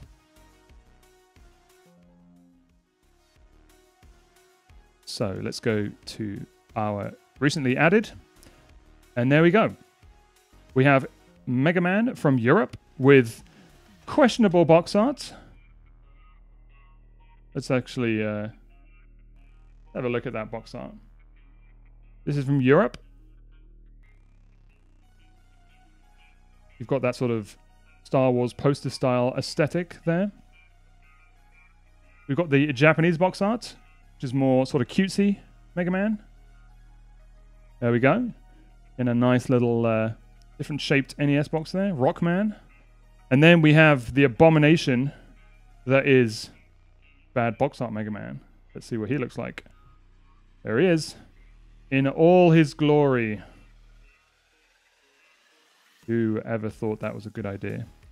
But gone down in history as one of the best box arts. I just love how they feel the need to call this out. State-of-the-art, high-resolution graphics. Game pack by Capcom. 1 megabit memory. Look at that. I mean, what is it? What is this guy doing? I mean, who? That's Captain Commando. Why is that on the back box of Mega Man? Oh, look at that. Back in the day, you used to get a 90-day warranty on games. So we could marvel at bad box art Mega Man for the entire stream, but the whole point of showing this is that when I take these 3 versions, you'll see how it's taken the ROM information and it's correctly pulled the correct regional variation of that box art. Okay? So this is where region priorities comes into play. It will use the ROM region first, and then it will fall back on these region priorities if it can't find that. Right? So that's what this does. The next thing that you want to know are these box priorities. Now, this can get a little bit complicated. So buckle in. The reason I say that is this is used to denote what types of images you want to download for specific categories. So basically, LaunchBox has an image category, and it has the actual types within those categories. So for example, a box front can be a whole bunch of stuff. it could be the typical box front, which is what most people know it as, but it could also be things like an Amazon poster, Epic poster, Steam poster. A lot of the Windows storefronts will have their own fields, and that's because we pull that information from those stores directly. But you shouldn't really need to change the majority of this. What I would suggest doing is going through and turning off categories that you know you are never going to use. So for example, I don't use Amazon. I'm going to turn that category off. Likewise for Origin, Uplay, I'm going to turn those off. I don't particularly want to have an advertisement flyer for my box front, so I'm going to turn that off. I'm going to turn off GOG. Steam and Epic is fine, and I don't want a Steam banner, so that's fine for me. The box back, I'm going to turn off advertisement. So I'm just going to go through, and what I would suggest doing is also turning off categories that you know you're never going to use. So for example, I actually don't use the 3D box type because I prefer to use the sort of constructed one that gets generated for you. So I'm going to turn that off. And I'll show you why. You can, of course, leave these, but I'll show you why you would do this because it makes something very easy. Likewise, carts, I'm going to leave that as it is. I don't want to use a cart back because I find that more often than not, it doesn't really find anything, especially if you're using like a disk. Same for 3D carts. I'm going to turn that off. Backgrounds I do love. I'm going to turn off Uplay and Amazon. And I actually want fan art background as my primary priority. I actually also don't use marquees, so I'm going to turn those off. But if you have an arcade cabinet, these are really nice. And then screenshot priorities. If you prefer, by default, it has game title as the priority, but if you wanted to have a gameplay screenshot, for example, you could do that. So I'm going to leave these. Let's just turn off all of these storefronts. Steam screenshot I will leave because I like those ones. And then likewise for video priorities. Okay. We have a question here that says, if I have combined a ROM from 3 regions, can I choose a region as the standard box front? So let's take this example. I'm assuming you're talking about combining ROMs from here. So I'm going to go combine selected games. Let's actually see what this does. I'm going to choose, let's choose USA as the default. I think it will take the media from that default that you chose there. And there it is. Yep. So we've got the North American box front. Go to images. Right. So it's actually combined. I think it's combined all of them here.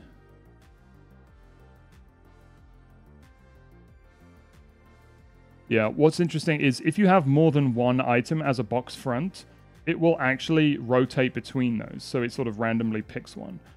So if you want to ensure that one shows all the time, you might just want to move that to a different category. We could dig into that in a bit more detail. It looks like it doesn't have the Japanese one there, for example. But I am pretty sure these will still exist on disk. If I go to Open Images folder, so under box front, if we go to Japan, it's still, yeah, a little bit strange, that one. I think the main thing is when you combine ROMs, you want to choose the region and it will use that box as the main priority. I think if you split these back out, it's going to cause some issues. So this is kind of a destructive process when you do this. Excuse me. Where did my Mega Man go?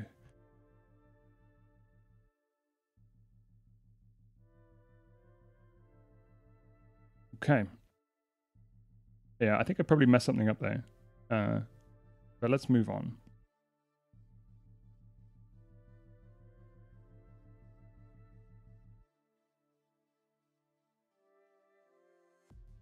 Okay. So we looked at the region priorities. Now, why did I do this? The reason I wanted to do this is we're going to run a full import on our library. And we're going to grab new media. So I'm going to highlight everything. I'm going to go to Tools. I'm going to go to Download, and I'm going to update metadata. Now, This is really important. A lot of people don't realize this. And it's this option here. It's very well hidden, but it's very, very important. It's saying image download limit, and it's saying per image group. What this means is you're telling LaunchBox how many images from that specific image category do I want to download for these games. So you see here, we've got the media type and the image group. Now, the reason I went through and unticked a whole bunch of ones that I didn't want is now they're not going to show up in the image group. So I can actually sort by all of my active image groups and anything that I don't have as an image group. So for example, box spine, 3D, all of the ones that actually I do want to keep that one, but box 3D, all of those ones that I didn't want, I can actually turn those off. Let's quickly just double check. I think I need to change my yeah, so not all of them are included here. For Clear Logo, for example, doesn't have its own kind of image group. So just be wary of that. Let's go back to download. And Geeko, yes, we can certainly try and find a better solution to that on the forums as well. So let us know.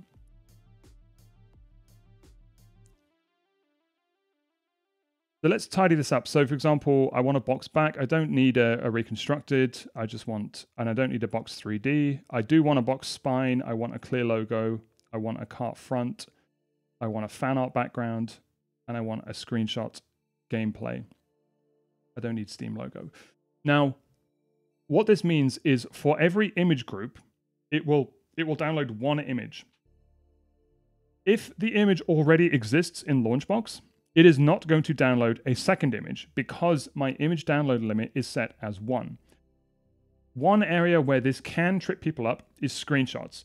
Some people want to have multiple screenshots. If I was to turn on things like game title, game select, because screenshots is all under the same image group, it is only going to grab one screenshot. This is really important to remember. And the screenshot that it will use is based on the priority in that view that we were just looking at. So screenshots is probably the odd one out because it's the main one where you might want multiple images per image group. For now, we're just going to leave it as gameplay. We're going to have one image group.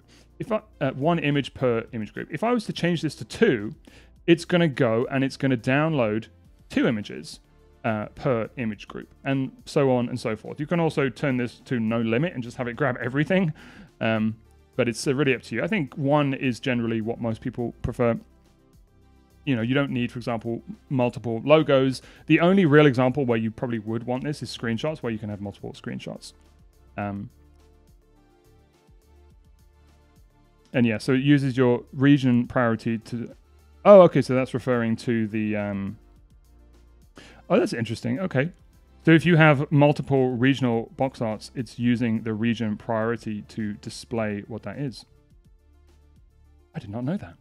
But that would be very cool if that is the case. Okay, so we're going to go hit next. Under MUMs, we also want a... we don't want a video theme. We want gameplay. We want music. We want a manual. We're going to hit next. So this is going to go and it's going to grab all sorts of missing information based on the one image per image group. And it's going to go and download that in the background. It's going to take a little while, so we're going to carry on while it does that. But one of the views that is really useful is if you go to this view here called Games Missing Media. And what it's going to say is it won't be accurate until you've updated your images. Just refresh that. Oh, and of course it's downloading those in the background. That's fine. But this is really useful. So it's saying games missing all certain types of media. So games missing boxes, missing carts, missing screenshots. Basically, any game that has missing images from this type will show up in this list. So what you could do is, let's say, go to games missing manuals, and I could run an import. And instead of selecting all of that media, I could just select manuals. And I could say, just go and import manuals for these games. Now, of course, it may not find manuals for absolutely everything. but this is a really quick way that you can narrow down what is missing in your collection. So for example, you're probably going to want to have a box for every single game. And I could go here, games missing boxes. I see one game, which is Tevi, which is missing a box. We're going to actually tidy this one up specifically in a second. Let's just get that ready.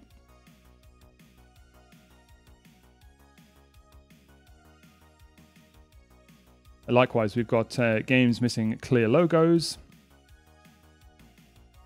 We've got games that are missing backgrounds. So how do we fill out this information? Well, LaunchBox is going to go and try and fill out most of that information, but it may not fill out all of it. Now, I'm going to show you a cool little plugin that is quite useful. I thought this one was pretty neat. It's called Steam Grid Scraper, and you can find it on our forum.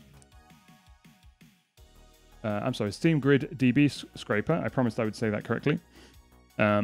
So you can actually download this. For anyone who hasn't used plugins before, it's a very straightforward process of literally dragging the plugin into your plugins directory. It's just a single file, and then that is where you can access it. Now, this one's pretty cool because it grabs media from Steam Grid DB, the website which hosts a whole bunch of media for, it's mostly in sort of a Steam format. It's meant for Steam, so that you can add media to Steam, but we're going to use it in this instance, and I'll show you what that is. This is basically saying there were errors during my process. It's probably just errored on grabbing 1 or 2 images, which is fine. I don't really care about that. What I find this plugin really useful for is Steam Grid Scraper. Is for clear logos. So, for example, this game here, Victory Heat Rally, which just came out, which is actually a fantastic game. If anyone has tried it, let me know, because I'm absolutely loving this game. It is a old school kind of Sega Rally style arcade racer with a gorgeous art style. Absolutely love this game. But it is missing a logo.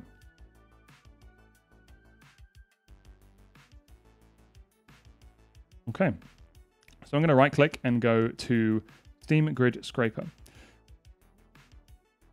And this plugin is really cool because it will let me grab, it can grab what it calls a grid, which is more like a box art. What they call heroes, which is more like a banner. So you'll see how it's actually saving it to the LaunchBox banner type, but with a logo. And it looks like I picked a bad game here because it doesn't actually have a logo for this game. Let's do Tevi instead. See if it finds one. Perfect. There we go. So I've got a nice clear logo. I can just literally hit add image, and it says now you've got one image of that image type out. If we actually refresh, we can actually see that it has now downloaded a logo. It's fantastic. With this view, you will actually have to back out of it, and then it will say, do you want to update the... Yeah, you'll see now it's disappeared from that view, which is perfect. I think what it was probably doing is, yeah, Victory Heat Rally has gone from there as well. I think it actually downloaded it in the background while we were looking at that.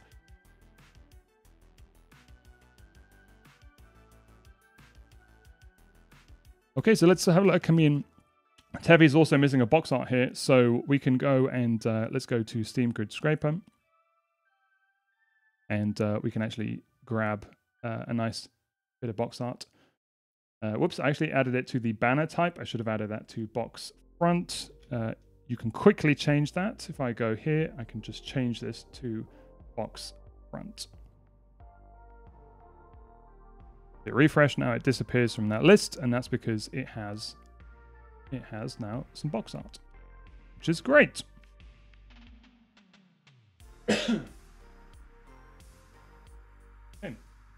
So we're going to jump into the games database in a second, but the final thing we want to do is, now that we've downloaded all of that rich media, I'm going to show you one option that is very useful, and that is under Tools and Clean Up Media for all platforms or current platform.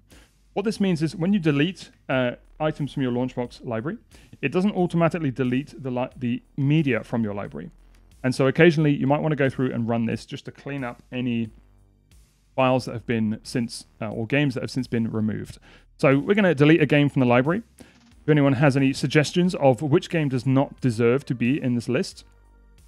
And I think I'm looking at you, Bubsy, unless anyone has any strong objections.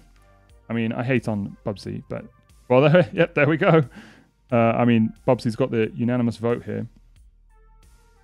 I'm sorry, Bubsy. Maybe we'll try your 3D version instead. But we are going to delete Bubsy. Very sorry, Bubsy. I have an option that will actually clean up the ROM from my hard drive. Now, this is personal preference, but I actually prefer to use this. It says, do you want to delete the ROM from your hard drive as well? And I want to hit yes. This is an option that you can find in, I believe it is in, it's in one of these options. Here we go. Under General, it says allow deleting ROMs when deleting games. This is off by default. Obviously use it with care because we are deleting files from your file system, but I actually prefer to do that. So now that that game is gone, I'm going to go to Tools and I'm going to go to Clean Up Media for all platforms. And it's basically saying, do I want to look for deleted images, videos, manuals, music? This last one is quite interesting. It says scan for rough matches. This is really useful for if you've downloaded a whole bunch of media of the same image type. Sometimes it will grab images that are very similar. But it basically says this will identify duplicate images in your collection, even if they are different sizes, faded, etc. So if it has gone and grabbed, this usually happens with things like clear logos, where it might have grabbed two, if you've set that limit to more than one, and then you can use this to actually sort of intelligently go through and clean up that media.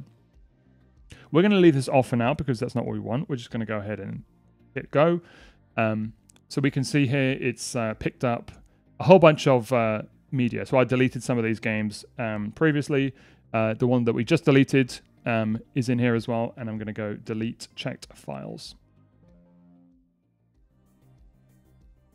And there we go.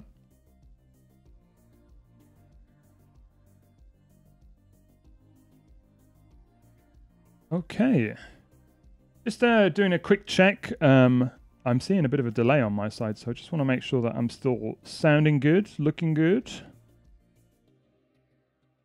Okay, there we go. So cleaning up media, obviously over time that could take up a lot of hard drive space if you have never run that before. So definitely take note of clean up media. You can do it by platform or all. It doesn't take very long, to be honest, even with very large collections. So highly recommend giving that a go. We're going to keep going in terms of what else can we do with that media. But before we do, it says, can you repeat how to get clear media? I'm assuming you're talking about, can you sort of automate that potentially? I mean, it is a manual process, unfortunately. It's something that, you can just do every so often, where if you've done a whole bunch of cleanup on your library, you can run this process and then it will ensure that those files are sort of tidied up. The reason that we have this is if you delete a ROM, but then, for example, re-import it, you don't actually have to go and download the media again. It still exists on disk. It will actually pick it up correctly, and it will find that it will associate it correctly for you. It's only if you really want to get rid of it, then you can run that process and actually clean up the media. But unfortunately, you can't automate that process. It is a manual process. Okay, let's look at 3D boxes. I love 3D boxes. I mean, just look at that. We recently introduced the ability, or not recently, it was a while back, but to support different box types like, jewel cases and DVD type boxes. And I mean, that's just absolutely gorgeous. If anyone's played Cannon Spike, that is a fantastic game for the Dreamcast. But although we do a very good job of categorizing these boxes based on their console, even within consoles, there are variations. So if we look at Sega Saturn, for example, we can see that Sega Saturn uses a nice long box. And there we go. It's got everything all correctly lined up. But if we look at Sony PlayStation, for example, I didn't actually know this, but Sony PlayStation, or the original PlayStation, used long boxes for the first sort of year or so, I think, of games. And then they transitioned to the one that most people know, which is the square sort of jewel case.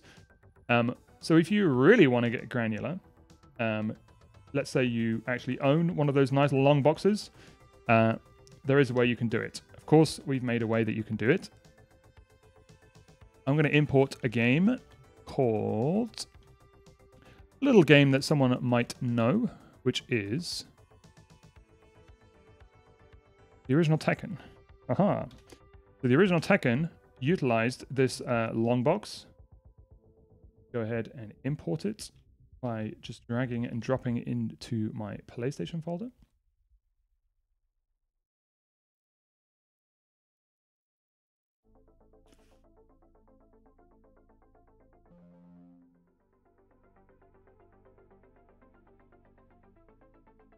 Okay. There we go. We have the original Tekken. Now, what it's done is it's gone and grabbed the square box version.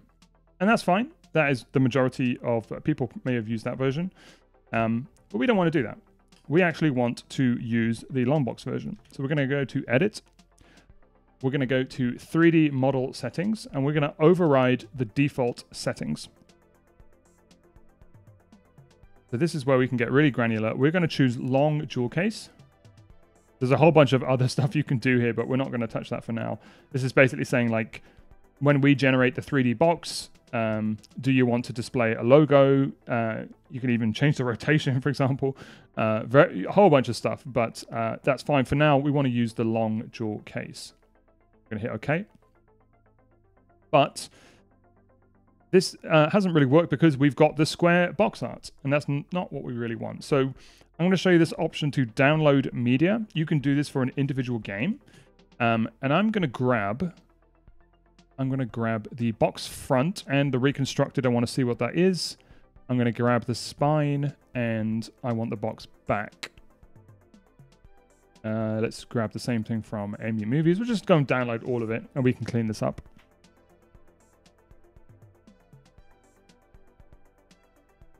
And that's because if I scroll through, there we go. That's the spine that I want. It's the toolbox.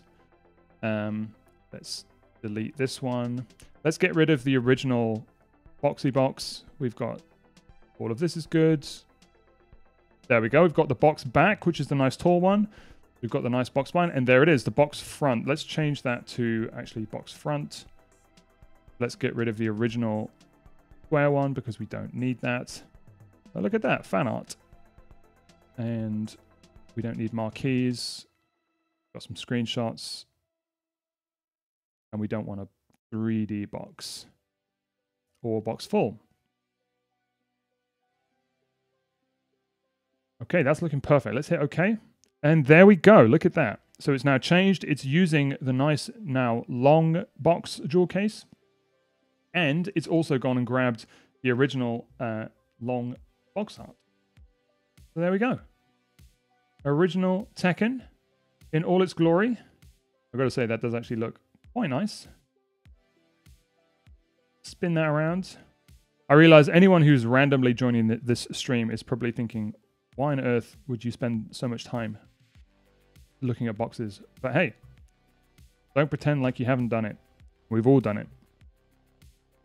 But that is how you can customize boxes to your liking for specific use cases by overriding the defaults. Okay, the final thing we're going to look at before we jump into the games database is music. We talked about downloading music. We did download a whole bunch of music. And why would you do that? Well, there are two places where music takes effect in LaunchBox. In the app itself and also in Big Box. It's more useful in Big Box because if you don't use videos, music can be a nice way to have something playing as you're perusing games. But where it comes into play in LaunchBox, I turn off my background music here, and let's go to View, and let's go to Media, and we're going to say Auto Play Music. And what that means is when I click on a game to look at it, like let's take Tekken 3.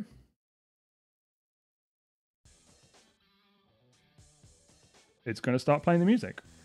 So as I'm perusing the media that I have for Tekken 3, maybe I'm looking at the lovely box, I can enjoy the music. You have audio controls up here, which controls the volume of that music. And so if I was to jump to a different game, like Final Fantasy VII, there we go. It is now playing that music in the background. Now, realistically, this is more useful inside of Big Box, just because of the nature of where you would use that in the environment and things like attract mode, and it really does come more into play inside of Big Box. But if you wanted to have it inside of LaunchBox, this is where you would do it. Just make sure that this auto play music is on or off. Okay. So we're going to jump into Big Box right at the end to see how this all takes shape. But for now, we are going to go to the LaunchBox Games database. But before we do, just to give folks a chance to ask questions, if anyone has anything.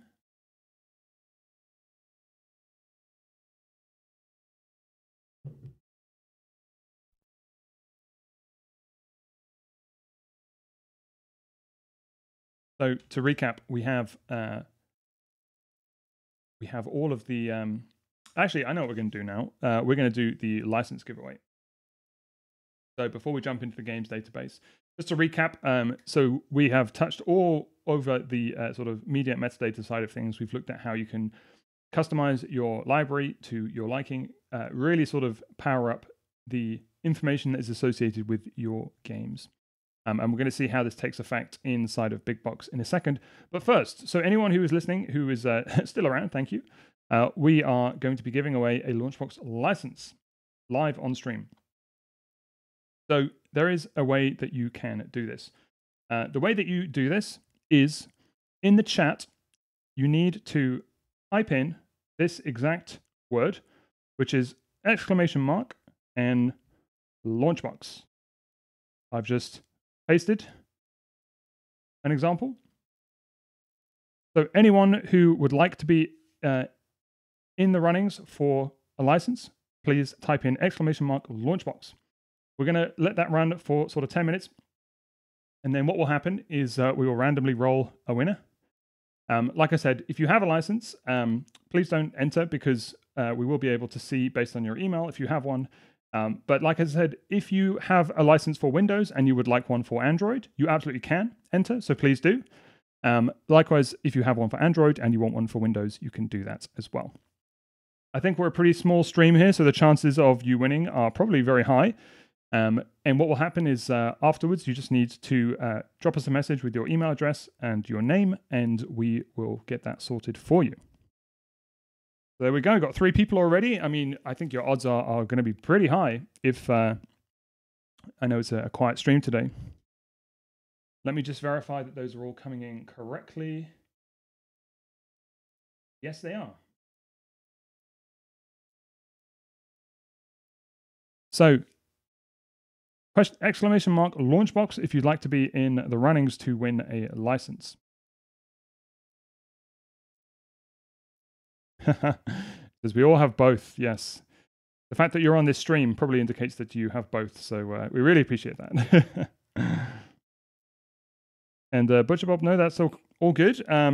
If you have, as long as you don't have both, if you need one or the other, you can still enter. But if you have both, let us know, and we'll cross your name off. But all good.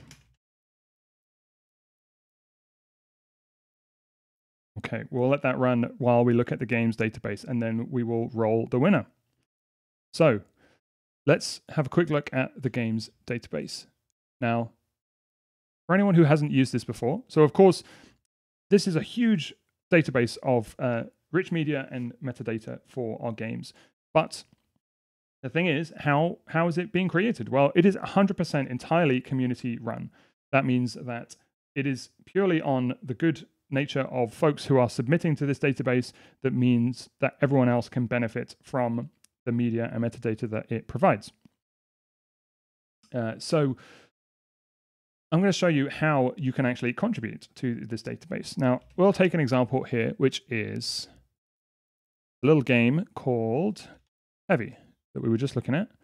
The nice little Metroidvania game came out, I think, this year or last year. It's very cool, very cute. I'm going to remove that media because Tevi, if I search, actually, I haven't set this up properly, actually does not exist in the game's database.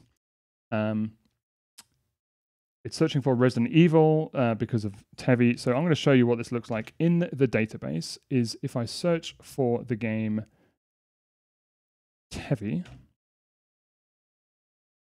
you'll see it only exists on Nintendo Switch. It came out on Switch, but it also came out on PC. And the PC entry does not exist in the database.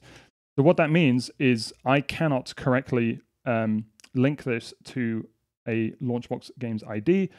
It will not download any media or metadata for this game.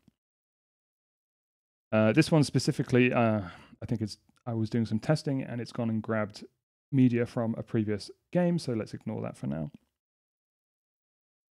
But let's hit OK. What I have done is I have prepared some media. So let's go to heavy metadata. So I've got the metadata for this game, and I've got things like a background, a banner, a clear logo, and a poster. And what I want to do is I want to submit these to the database. Now, there are a couple of guidelines when uploading information to the database. Obviously, firstly, is to make sure that it's correct. But with media, for example, you want to make sure that it is very correctly sort of marked and it is what is advertised. And I'll show you what I mean by that. So we can see that Tevi does not exist on Windows in the game's database. I'm going to go and add a new game. I'm going to give it the title of Tevi, and I'm going to put it as Windows. It is going to ask me if, are you sure that this doesn't exist? Because it's, we want to make sure that we're not duplicating items that already exist. And while it thinks about that, for anyone who didn't catch, if you type in !LaunchBox into the chat, you will be in the running for a license. We're going to pull that in a second. So it's basically found a whole bunch of Resident Evil games. It's not Resident Evil. It's called Tevi. I'm going to say, nope, this is not here. Now, what I'm going to do is very quickly fill this in. So the release date, it was last year, was November 29th. The game type is a released game. It is a single-player game. The publishers are Cree Spirit, I think exists already. Yep. And Neverland Entertainment. Likewise, the developers is also Cree Spirit and MAU, who I think exists already. Yep, so these exist. I know this one doesn't, and that's fine. It's just that if one does exist, it's better to use that one. I know that that one does exist. The genre is, we're going to put it as an adventure game, and we're going to copy the overview here. This is just grabbed from Steam, so you can, usually a reliable place to fill this in. It doesn't have an alternate name, although as we looked at alternate names, you could fill one in here. We have a YouTube URL. This one doesn't have a Wikipedia entry, so you don't have to fill in everything, but obviously the more you can fill in, the better. It is not cooperative, and the ESRB is teen. Now we're going to add the images. We're going to add the box front, and we're going to set the region as world because Steam is a global platform. We are going to put this at media, Tevi. We've got our poster. We're going to hit save. And we're just going to quickly repeat this process. I know I have a fan art background. For these ones, I'm actually going to leave the region as blank because these are less sort of region dependent, whereas the box art could be. We've got the background. We have a banner image. I'm going to hit select, and the final one we have is a clear logo. And I realize it's a bit quiet, but forgot to turn back on the background music. Let's do that. Okay. Save image. So we've got 4 images. We have some lovely metadata here, and we are going to hit submit.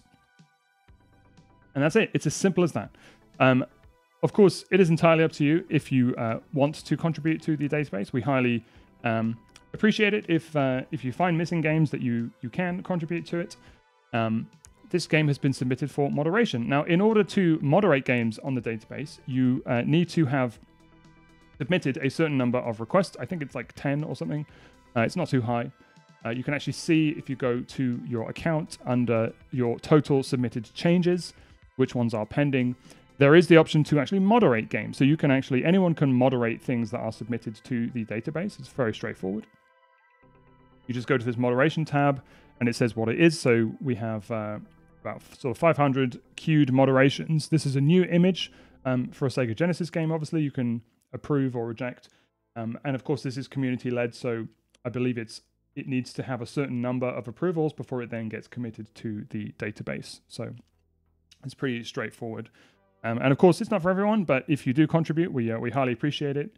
If your favorite game is missing media and you want to share that with everyone else, then you absolutely can.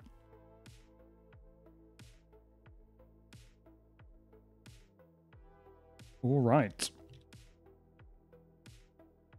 So, of course, that's going to take a little while for it to complete moderation, but let's take a game that is missing an ID. Now, there is a lovely category here for LaunchBox database ID under None.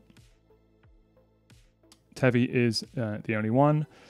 So what I would do is I would just wait a few days, and hopefully when that hits moderation, I could actually search again, and then I could correctly link it up to the right LaunchBox ID. Okay. Well, I think, since it is a very small stream here, I think we are going to roll our winner. So let's just go back. And afterwards we're gonna quickly look at Big Box just to see where this all kind of takes effect. But yeah, so Butcher Bob says you have both, so I appreciate the honesty there. I will mark you off the list, but thank you very much. Okay, so we're going to see if this works. This is the first time doing it, but I hope it works. So I'm going to hit roll, and we should see in the chat who the winner is. Now, the odds are very small here today because it's a small audience, so fingers crossed. Let's do it. And there we go. You can see who the winner is. Congratulations, ZepFloyd32, if I said that correctly. Fantastic. Congratulations. So what I need you to do is, on Twitch, I need you to go to the LaunchBox channel, and there is a feature called Whisper, which is basically a DM. If you go to the, I think you can click on, let me send a message here. So under LaunchBox Official, if you click on the name, if you click on the username, you should have the option to send a whisper. And then basically just drop us a message with your name and your email address, and we will get that over to you. If for whatever reason you can't send us a whisper, then let us know, and we will get you sorted.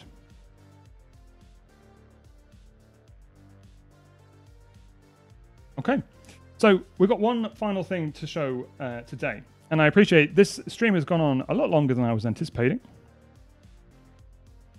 but we've got one more thing to show. We've done all this hard work, and it would be, of course it looks great inside of LaunchBox, but it looks even better inside of Big Box. So we're going to hop on over to Big Box.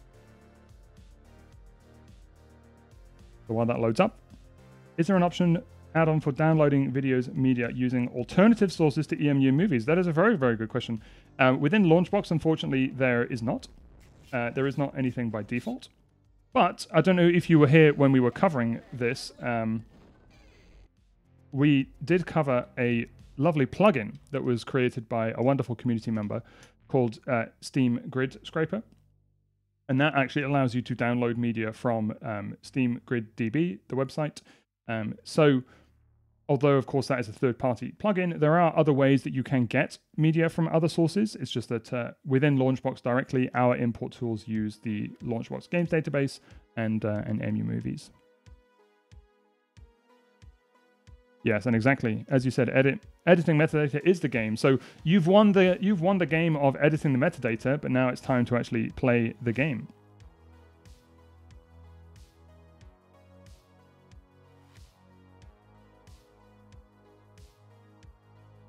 Okie dokie.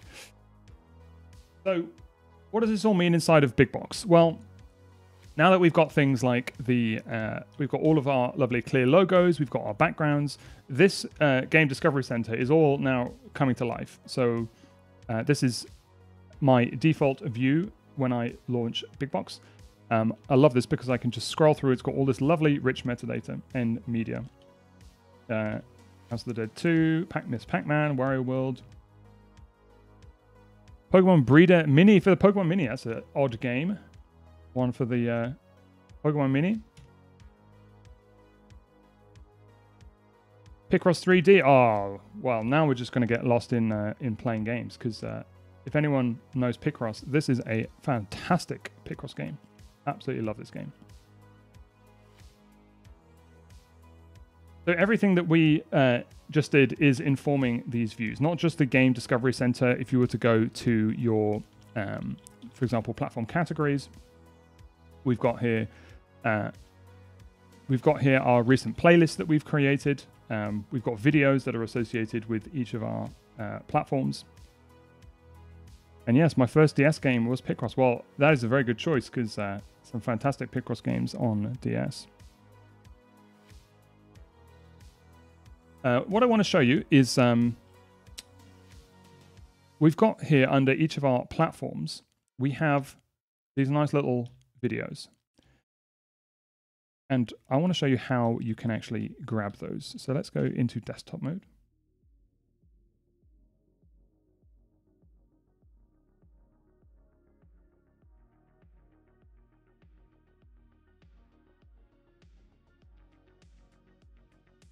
We're going to go to Tools, and we're going to go to Download Platform Playlist Category Videos. Now, there are a bunch of user-submitted videos that are sort of come with LaunchBox that you can choose to use inside of Big Box. Some of the more common ones are sort of colorful 4K, the ones where you sort of saw the console stacks on sort of this nice colored background. A lot of people do prefer things like Big Box cinematics as well. But what I want to do is I want to standardize this because over the period of importing this library, it's kind of grabbed various different videos. And so what I want to do is at the bottom, I want to prioritize, I'm going to prioritize colorful HD. I don't need 4K. So now all of my platforms are going to have these wonderful videos, all of the same format and all in the same style. I'm going to select all, and I'm going to hit OK. And in the background, that means that now every playlist is going to have a nice standard colorful HD video. And that's going to look absolutely gorgeous inside of Big Box.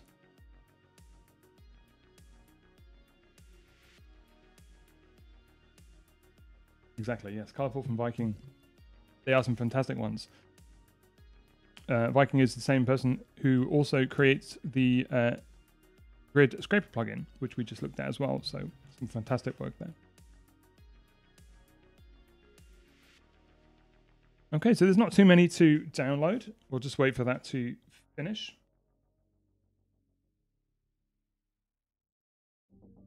Do that. I just want to confirm. So Zepfloyd, I don't think, maybe you're still working on it, but I don't think we've got your message on Twitch yet. So definitely make sure to ping us that before the end of the stream. We'll get you that license. Oh, it's a different Viking. Oh my goodness. I'm so sorry. Is it really? Oh, wow. I sort of assumed. Oh, my bad. So it's a different person. I'm sorry. But still both wonderful people, I guess, doing different wonderful things. One's doing videos, one's doing plugins, but...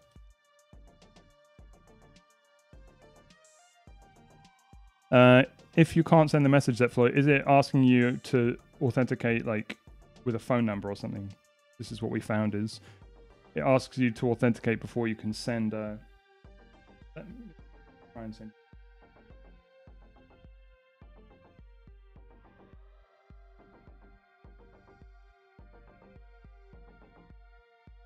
Tell me if you've got that.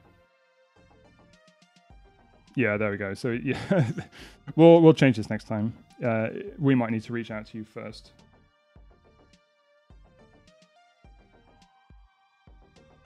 See if this works. So yeah, tell me if you can accept that, and we'll come back to that in a second. Let's go back into Big Box in the meantime.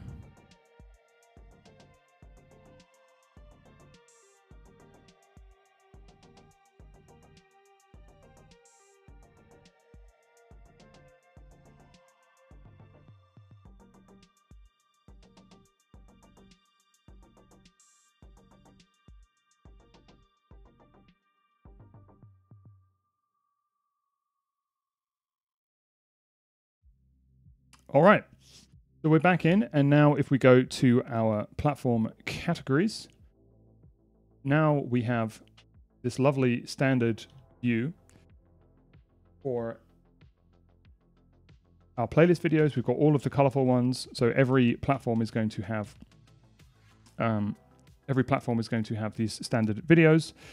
You'll notice that there are some categories here that don't have videos, and that's because I created them as custom. It'll just take a while to load those names. So recently added, for example, it will by default play a video from a random game within that category. So for example, favorites has a category video, but these ones don't, like the inspiration playlist that I created. And these backlog views, it will just play a random video from a game in that list. Okay. One thing I would highly recommend setting up is a shortcut to change views. So that's because if I'm in my platform categories, for example, if you don't like this view, or more so in a specific console, let's go to like SNES. I prefer to use the wall view, but some people might prefer to do like cover flow with details, for example. And now we can see all of that media in all its glory. We've got the box back, we've got our spinning boxes with the spines, and of course hitting S. Sorry, that's the keyboard I set. On my keyboard, I can just change the view on the fly. Maybe I want to have a vertical wheel, for example.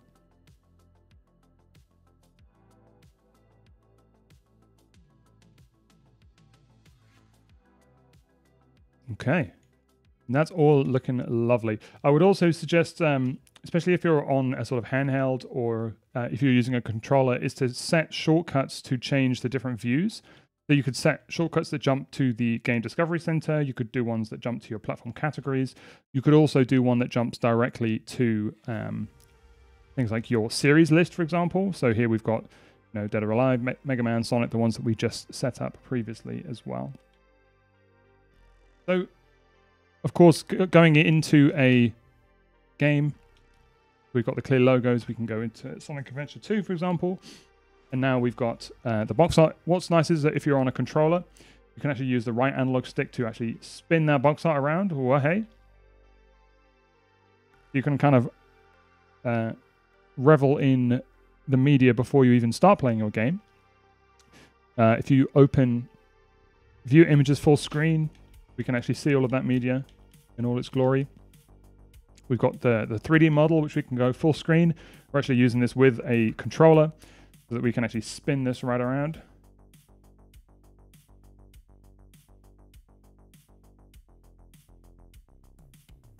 And there we go. I mean, now we're actually at the point where we can finally actually start playing games. Who would have thought? So I think we're coming to the end of the stream. We've got one more quick thing to show, but if anyone has any questions or wants to see anything specific, we can certainly derail at this point. What I'm going to show very quickly before we do that is, let's go back to desktop mode. The final bit of media that some people like and some people don't is your own media. Especially screenshots. I personally am a big screenshot fan. I love to take screenshots of games as I play through them, just like a snapshot to show my sort of journey. And there is a way you can do this within Rewatch. Now, Rewatch has its own screenshot functionality, and what it will do is when you take those screenshots, LaunchBox will try to associate them with your LaunchBox library. This is not a foolproof process, and that's because Rewatch has its own implementation, and it's quite difficult for us to sort of hook into that. But I'll show you quickly what that looks like. So any preferences on a game we can boot up here? I mean, I think we've got to take Turtles in Time, mostly just because I want to listen to that banging music.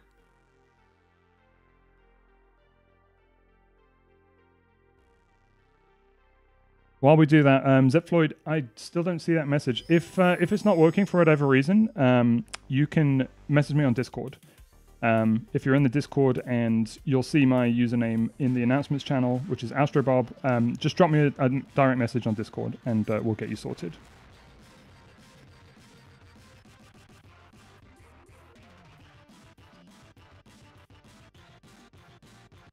Oh, look at this. There we go, Turtles in Time. Now, I have a screenshot hotkey set, so I'm going to take a screenshot. There we go. I've just screenshotted the title screen. And perfect, yeah. If you drop me on Discord, that might be better. Sorry about that. So here we go. We're in game. I'm going to take another screenshot. 2 screenshots is enough for now. I'm going to exit out of Rewatch, because what it does is it says, would you like to save your 2 screenshots of TMNT into LaunchBox? I'm going to hit yes. And now what it's done is it's gone and has added those 2 screenshots that I just added, that I just took. Now, it does take them as gameplay screenshots. So, for example, I took the title screen here. I actually already had a title screen, so I didn't really need to do that, but I just wanted to show you. So I could set this as a screenshot image for game title. And likewise, this is the gameplay screenshot that I just took as well. So it's okay. It's not foolproof. And of course, if you're taking a whole bunch of screenshots, some people don't like to have them associated in LaunchBox.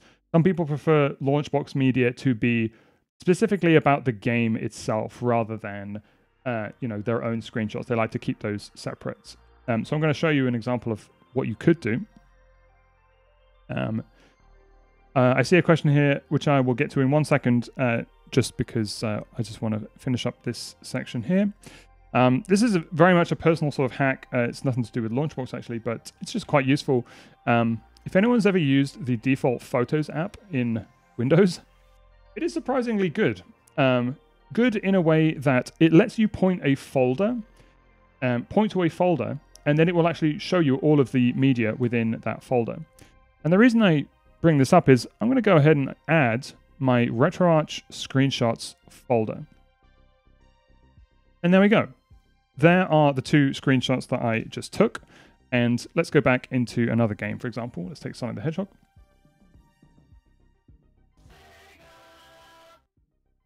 The classic Sega.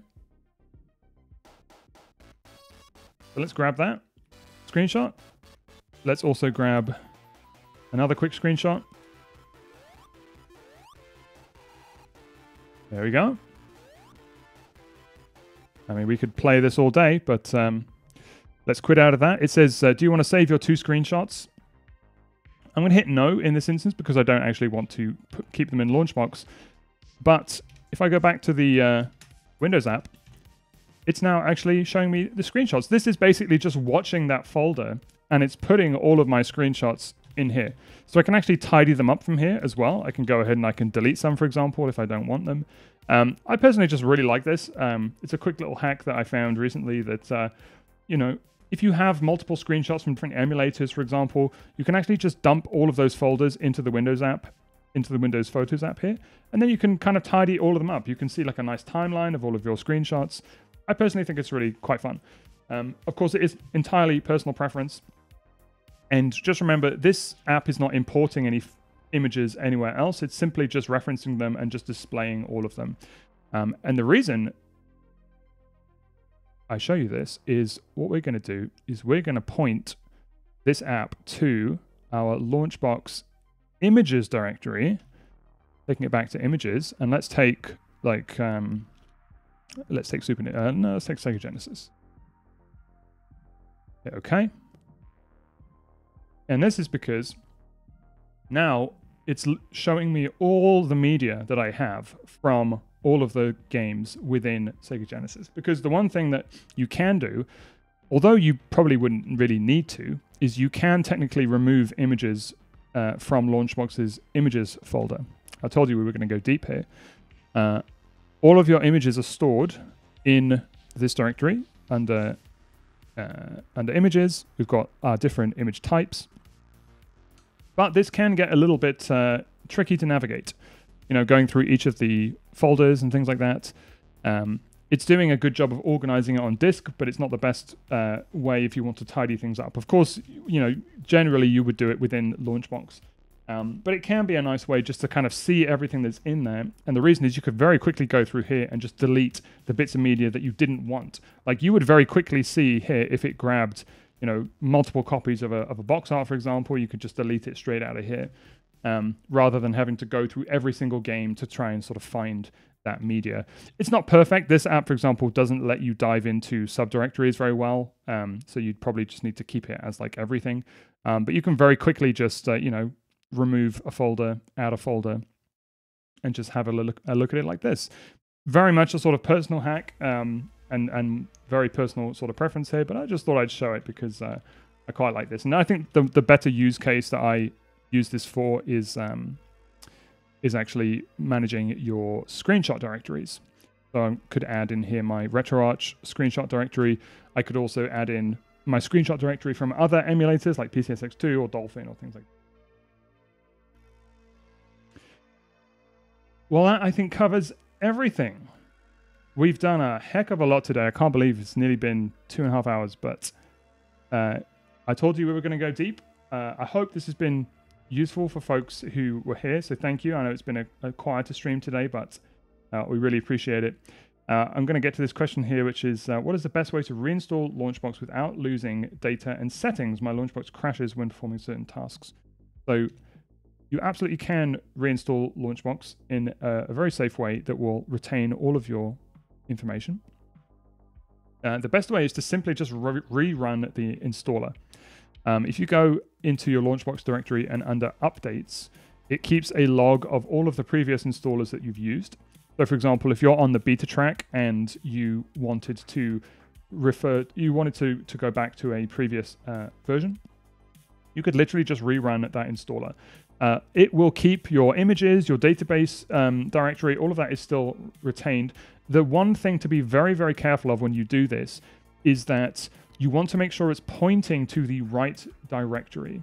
So, for example, when you rerun the setup, I'll show you this. And then, I've got it running. Basically, it says you want to make sure that you're actually pointing it at your LaunchBox directory and you're not pointing it at a directory within that LaunchBox directory, because otherwise it's just going to install a brand new version of LaunchBox within that old one. So as long as you point it to your LaunchBox directory when it says where do you want to install it, it will go through that install process. It will roll back all of the LaunchBox specific stuff, but your database, your images, all of that stuff is kept. So it's a very common practice, and you can safely move between different versions. Although, actually, I don't want to say that with full confidence. Like, obviously, we wouldn't recommend rolling back a huge number, but you know, if you're rolling back between beta versions, for example, like it should be fine. And yes, Butcher Bob, thank you so much. You've been here throughout the whole thing, so I really appreciate that. Hope you've had a good night or morning, depending on where you are. I'm sorry, afternoon. We are a global bunch here. Zepfloyd, thank you for sending that message. Yes, I see the request here, so I will get back to you after this stream. And congratulations once again. Also, let us know which license you want, if you want Windows or Android.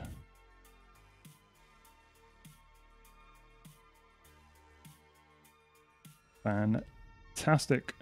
Well, I'm going to hang around for a couple of minutes, but this kind of officially comes to the end of what we looked at today. We covered media and metadata. As you can see, this is probably one of the longest streams that we've done, bar the coding streams. So yeah, there's a lot you can do, but we really hope you found it useful. And this library is now looking pretty good. It's looking very tidy. I've got all of the media that I could want. The only thing we could do next is go into themes and take Big Box to a whole nother level with themes, but that's a stream for another day.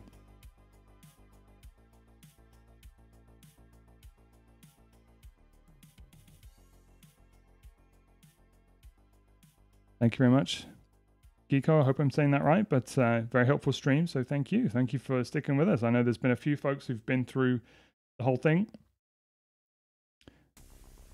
Been fun. We're going to upload this to our YouTube as well so that you can rewatch and hopefully learn something new.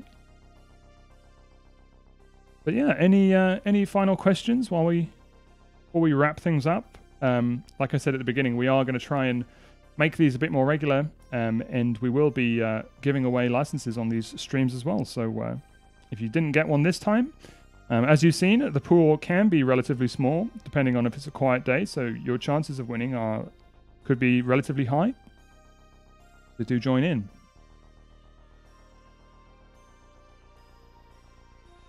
And I think we'll finish on, since it is October, if anyone hasn't seen this yet, we have a spooky playlist in our Game Discovery Center. This is a custom discovery playlist that was introduced in 13.16. We're going to scroll down and find that. Maybe give us some good suggestions to games that we can go off and play. And here we go. Spooky games for October. Castlevania, Ghostbusters, House of the Dead. Feeling some House of the Dead. That might be a good one. Although the original Ghostbusters on Mega Drive is also a very good shout. Fantastic. And Geeko, thank you so much. That's very kind of you. I really appreciate that, actually. It's good to... happy to know that... glad to hear that things have been clear for you. And, you know, it's lovely to see that we have so many multinational folks in our community. And I really appreciate the questions there because, of course, it's good to be able to accommodate different languages in the LaunchBox interface. So, yeah, hopefully some of the stuff we showed can help you out there. But that's really kind of you. Thank you. Ooh, that Genesis Ghostbusters music. Ghost Trick. I need to play through this. I know the remake got very good reviews. I think it's very cheap right now as well. You can always find this on sale. Or if you want a more sort of brutal game, we can go with the original Castlevania. And of course, there's a whole bunch more. Depending on your library, you'll see all sorts of games that show up here. Well, I think we're going to end it there, folks. Thank you so much for joining. We hope you have a nice day ahead. And we hope you have a lovely October. Go and play some spooky games. And if anyone has any questions, you can always reach out to me on Discord. My name is AstroBob. You can find me in a whole bunch of channels. We're going to upload this to our YouTube as well, so that folks can rewatch it. And thanks for joining us. Thank you so much for the kind words. Really appreciate it. Alrighty, everyone have a lovely day, evening, morning, and we'll be back soon. Thank you, everyone. Bye-bye.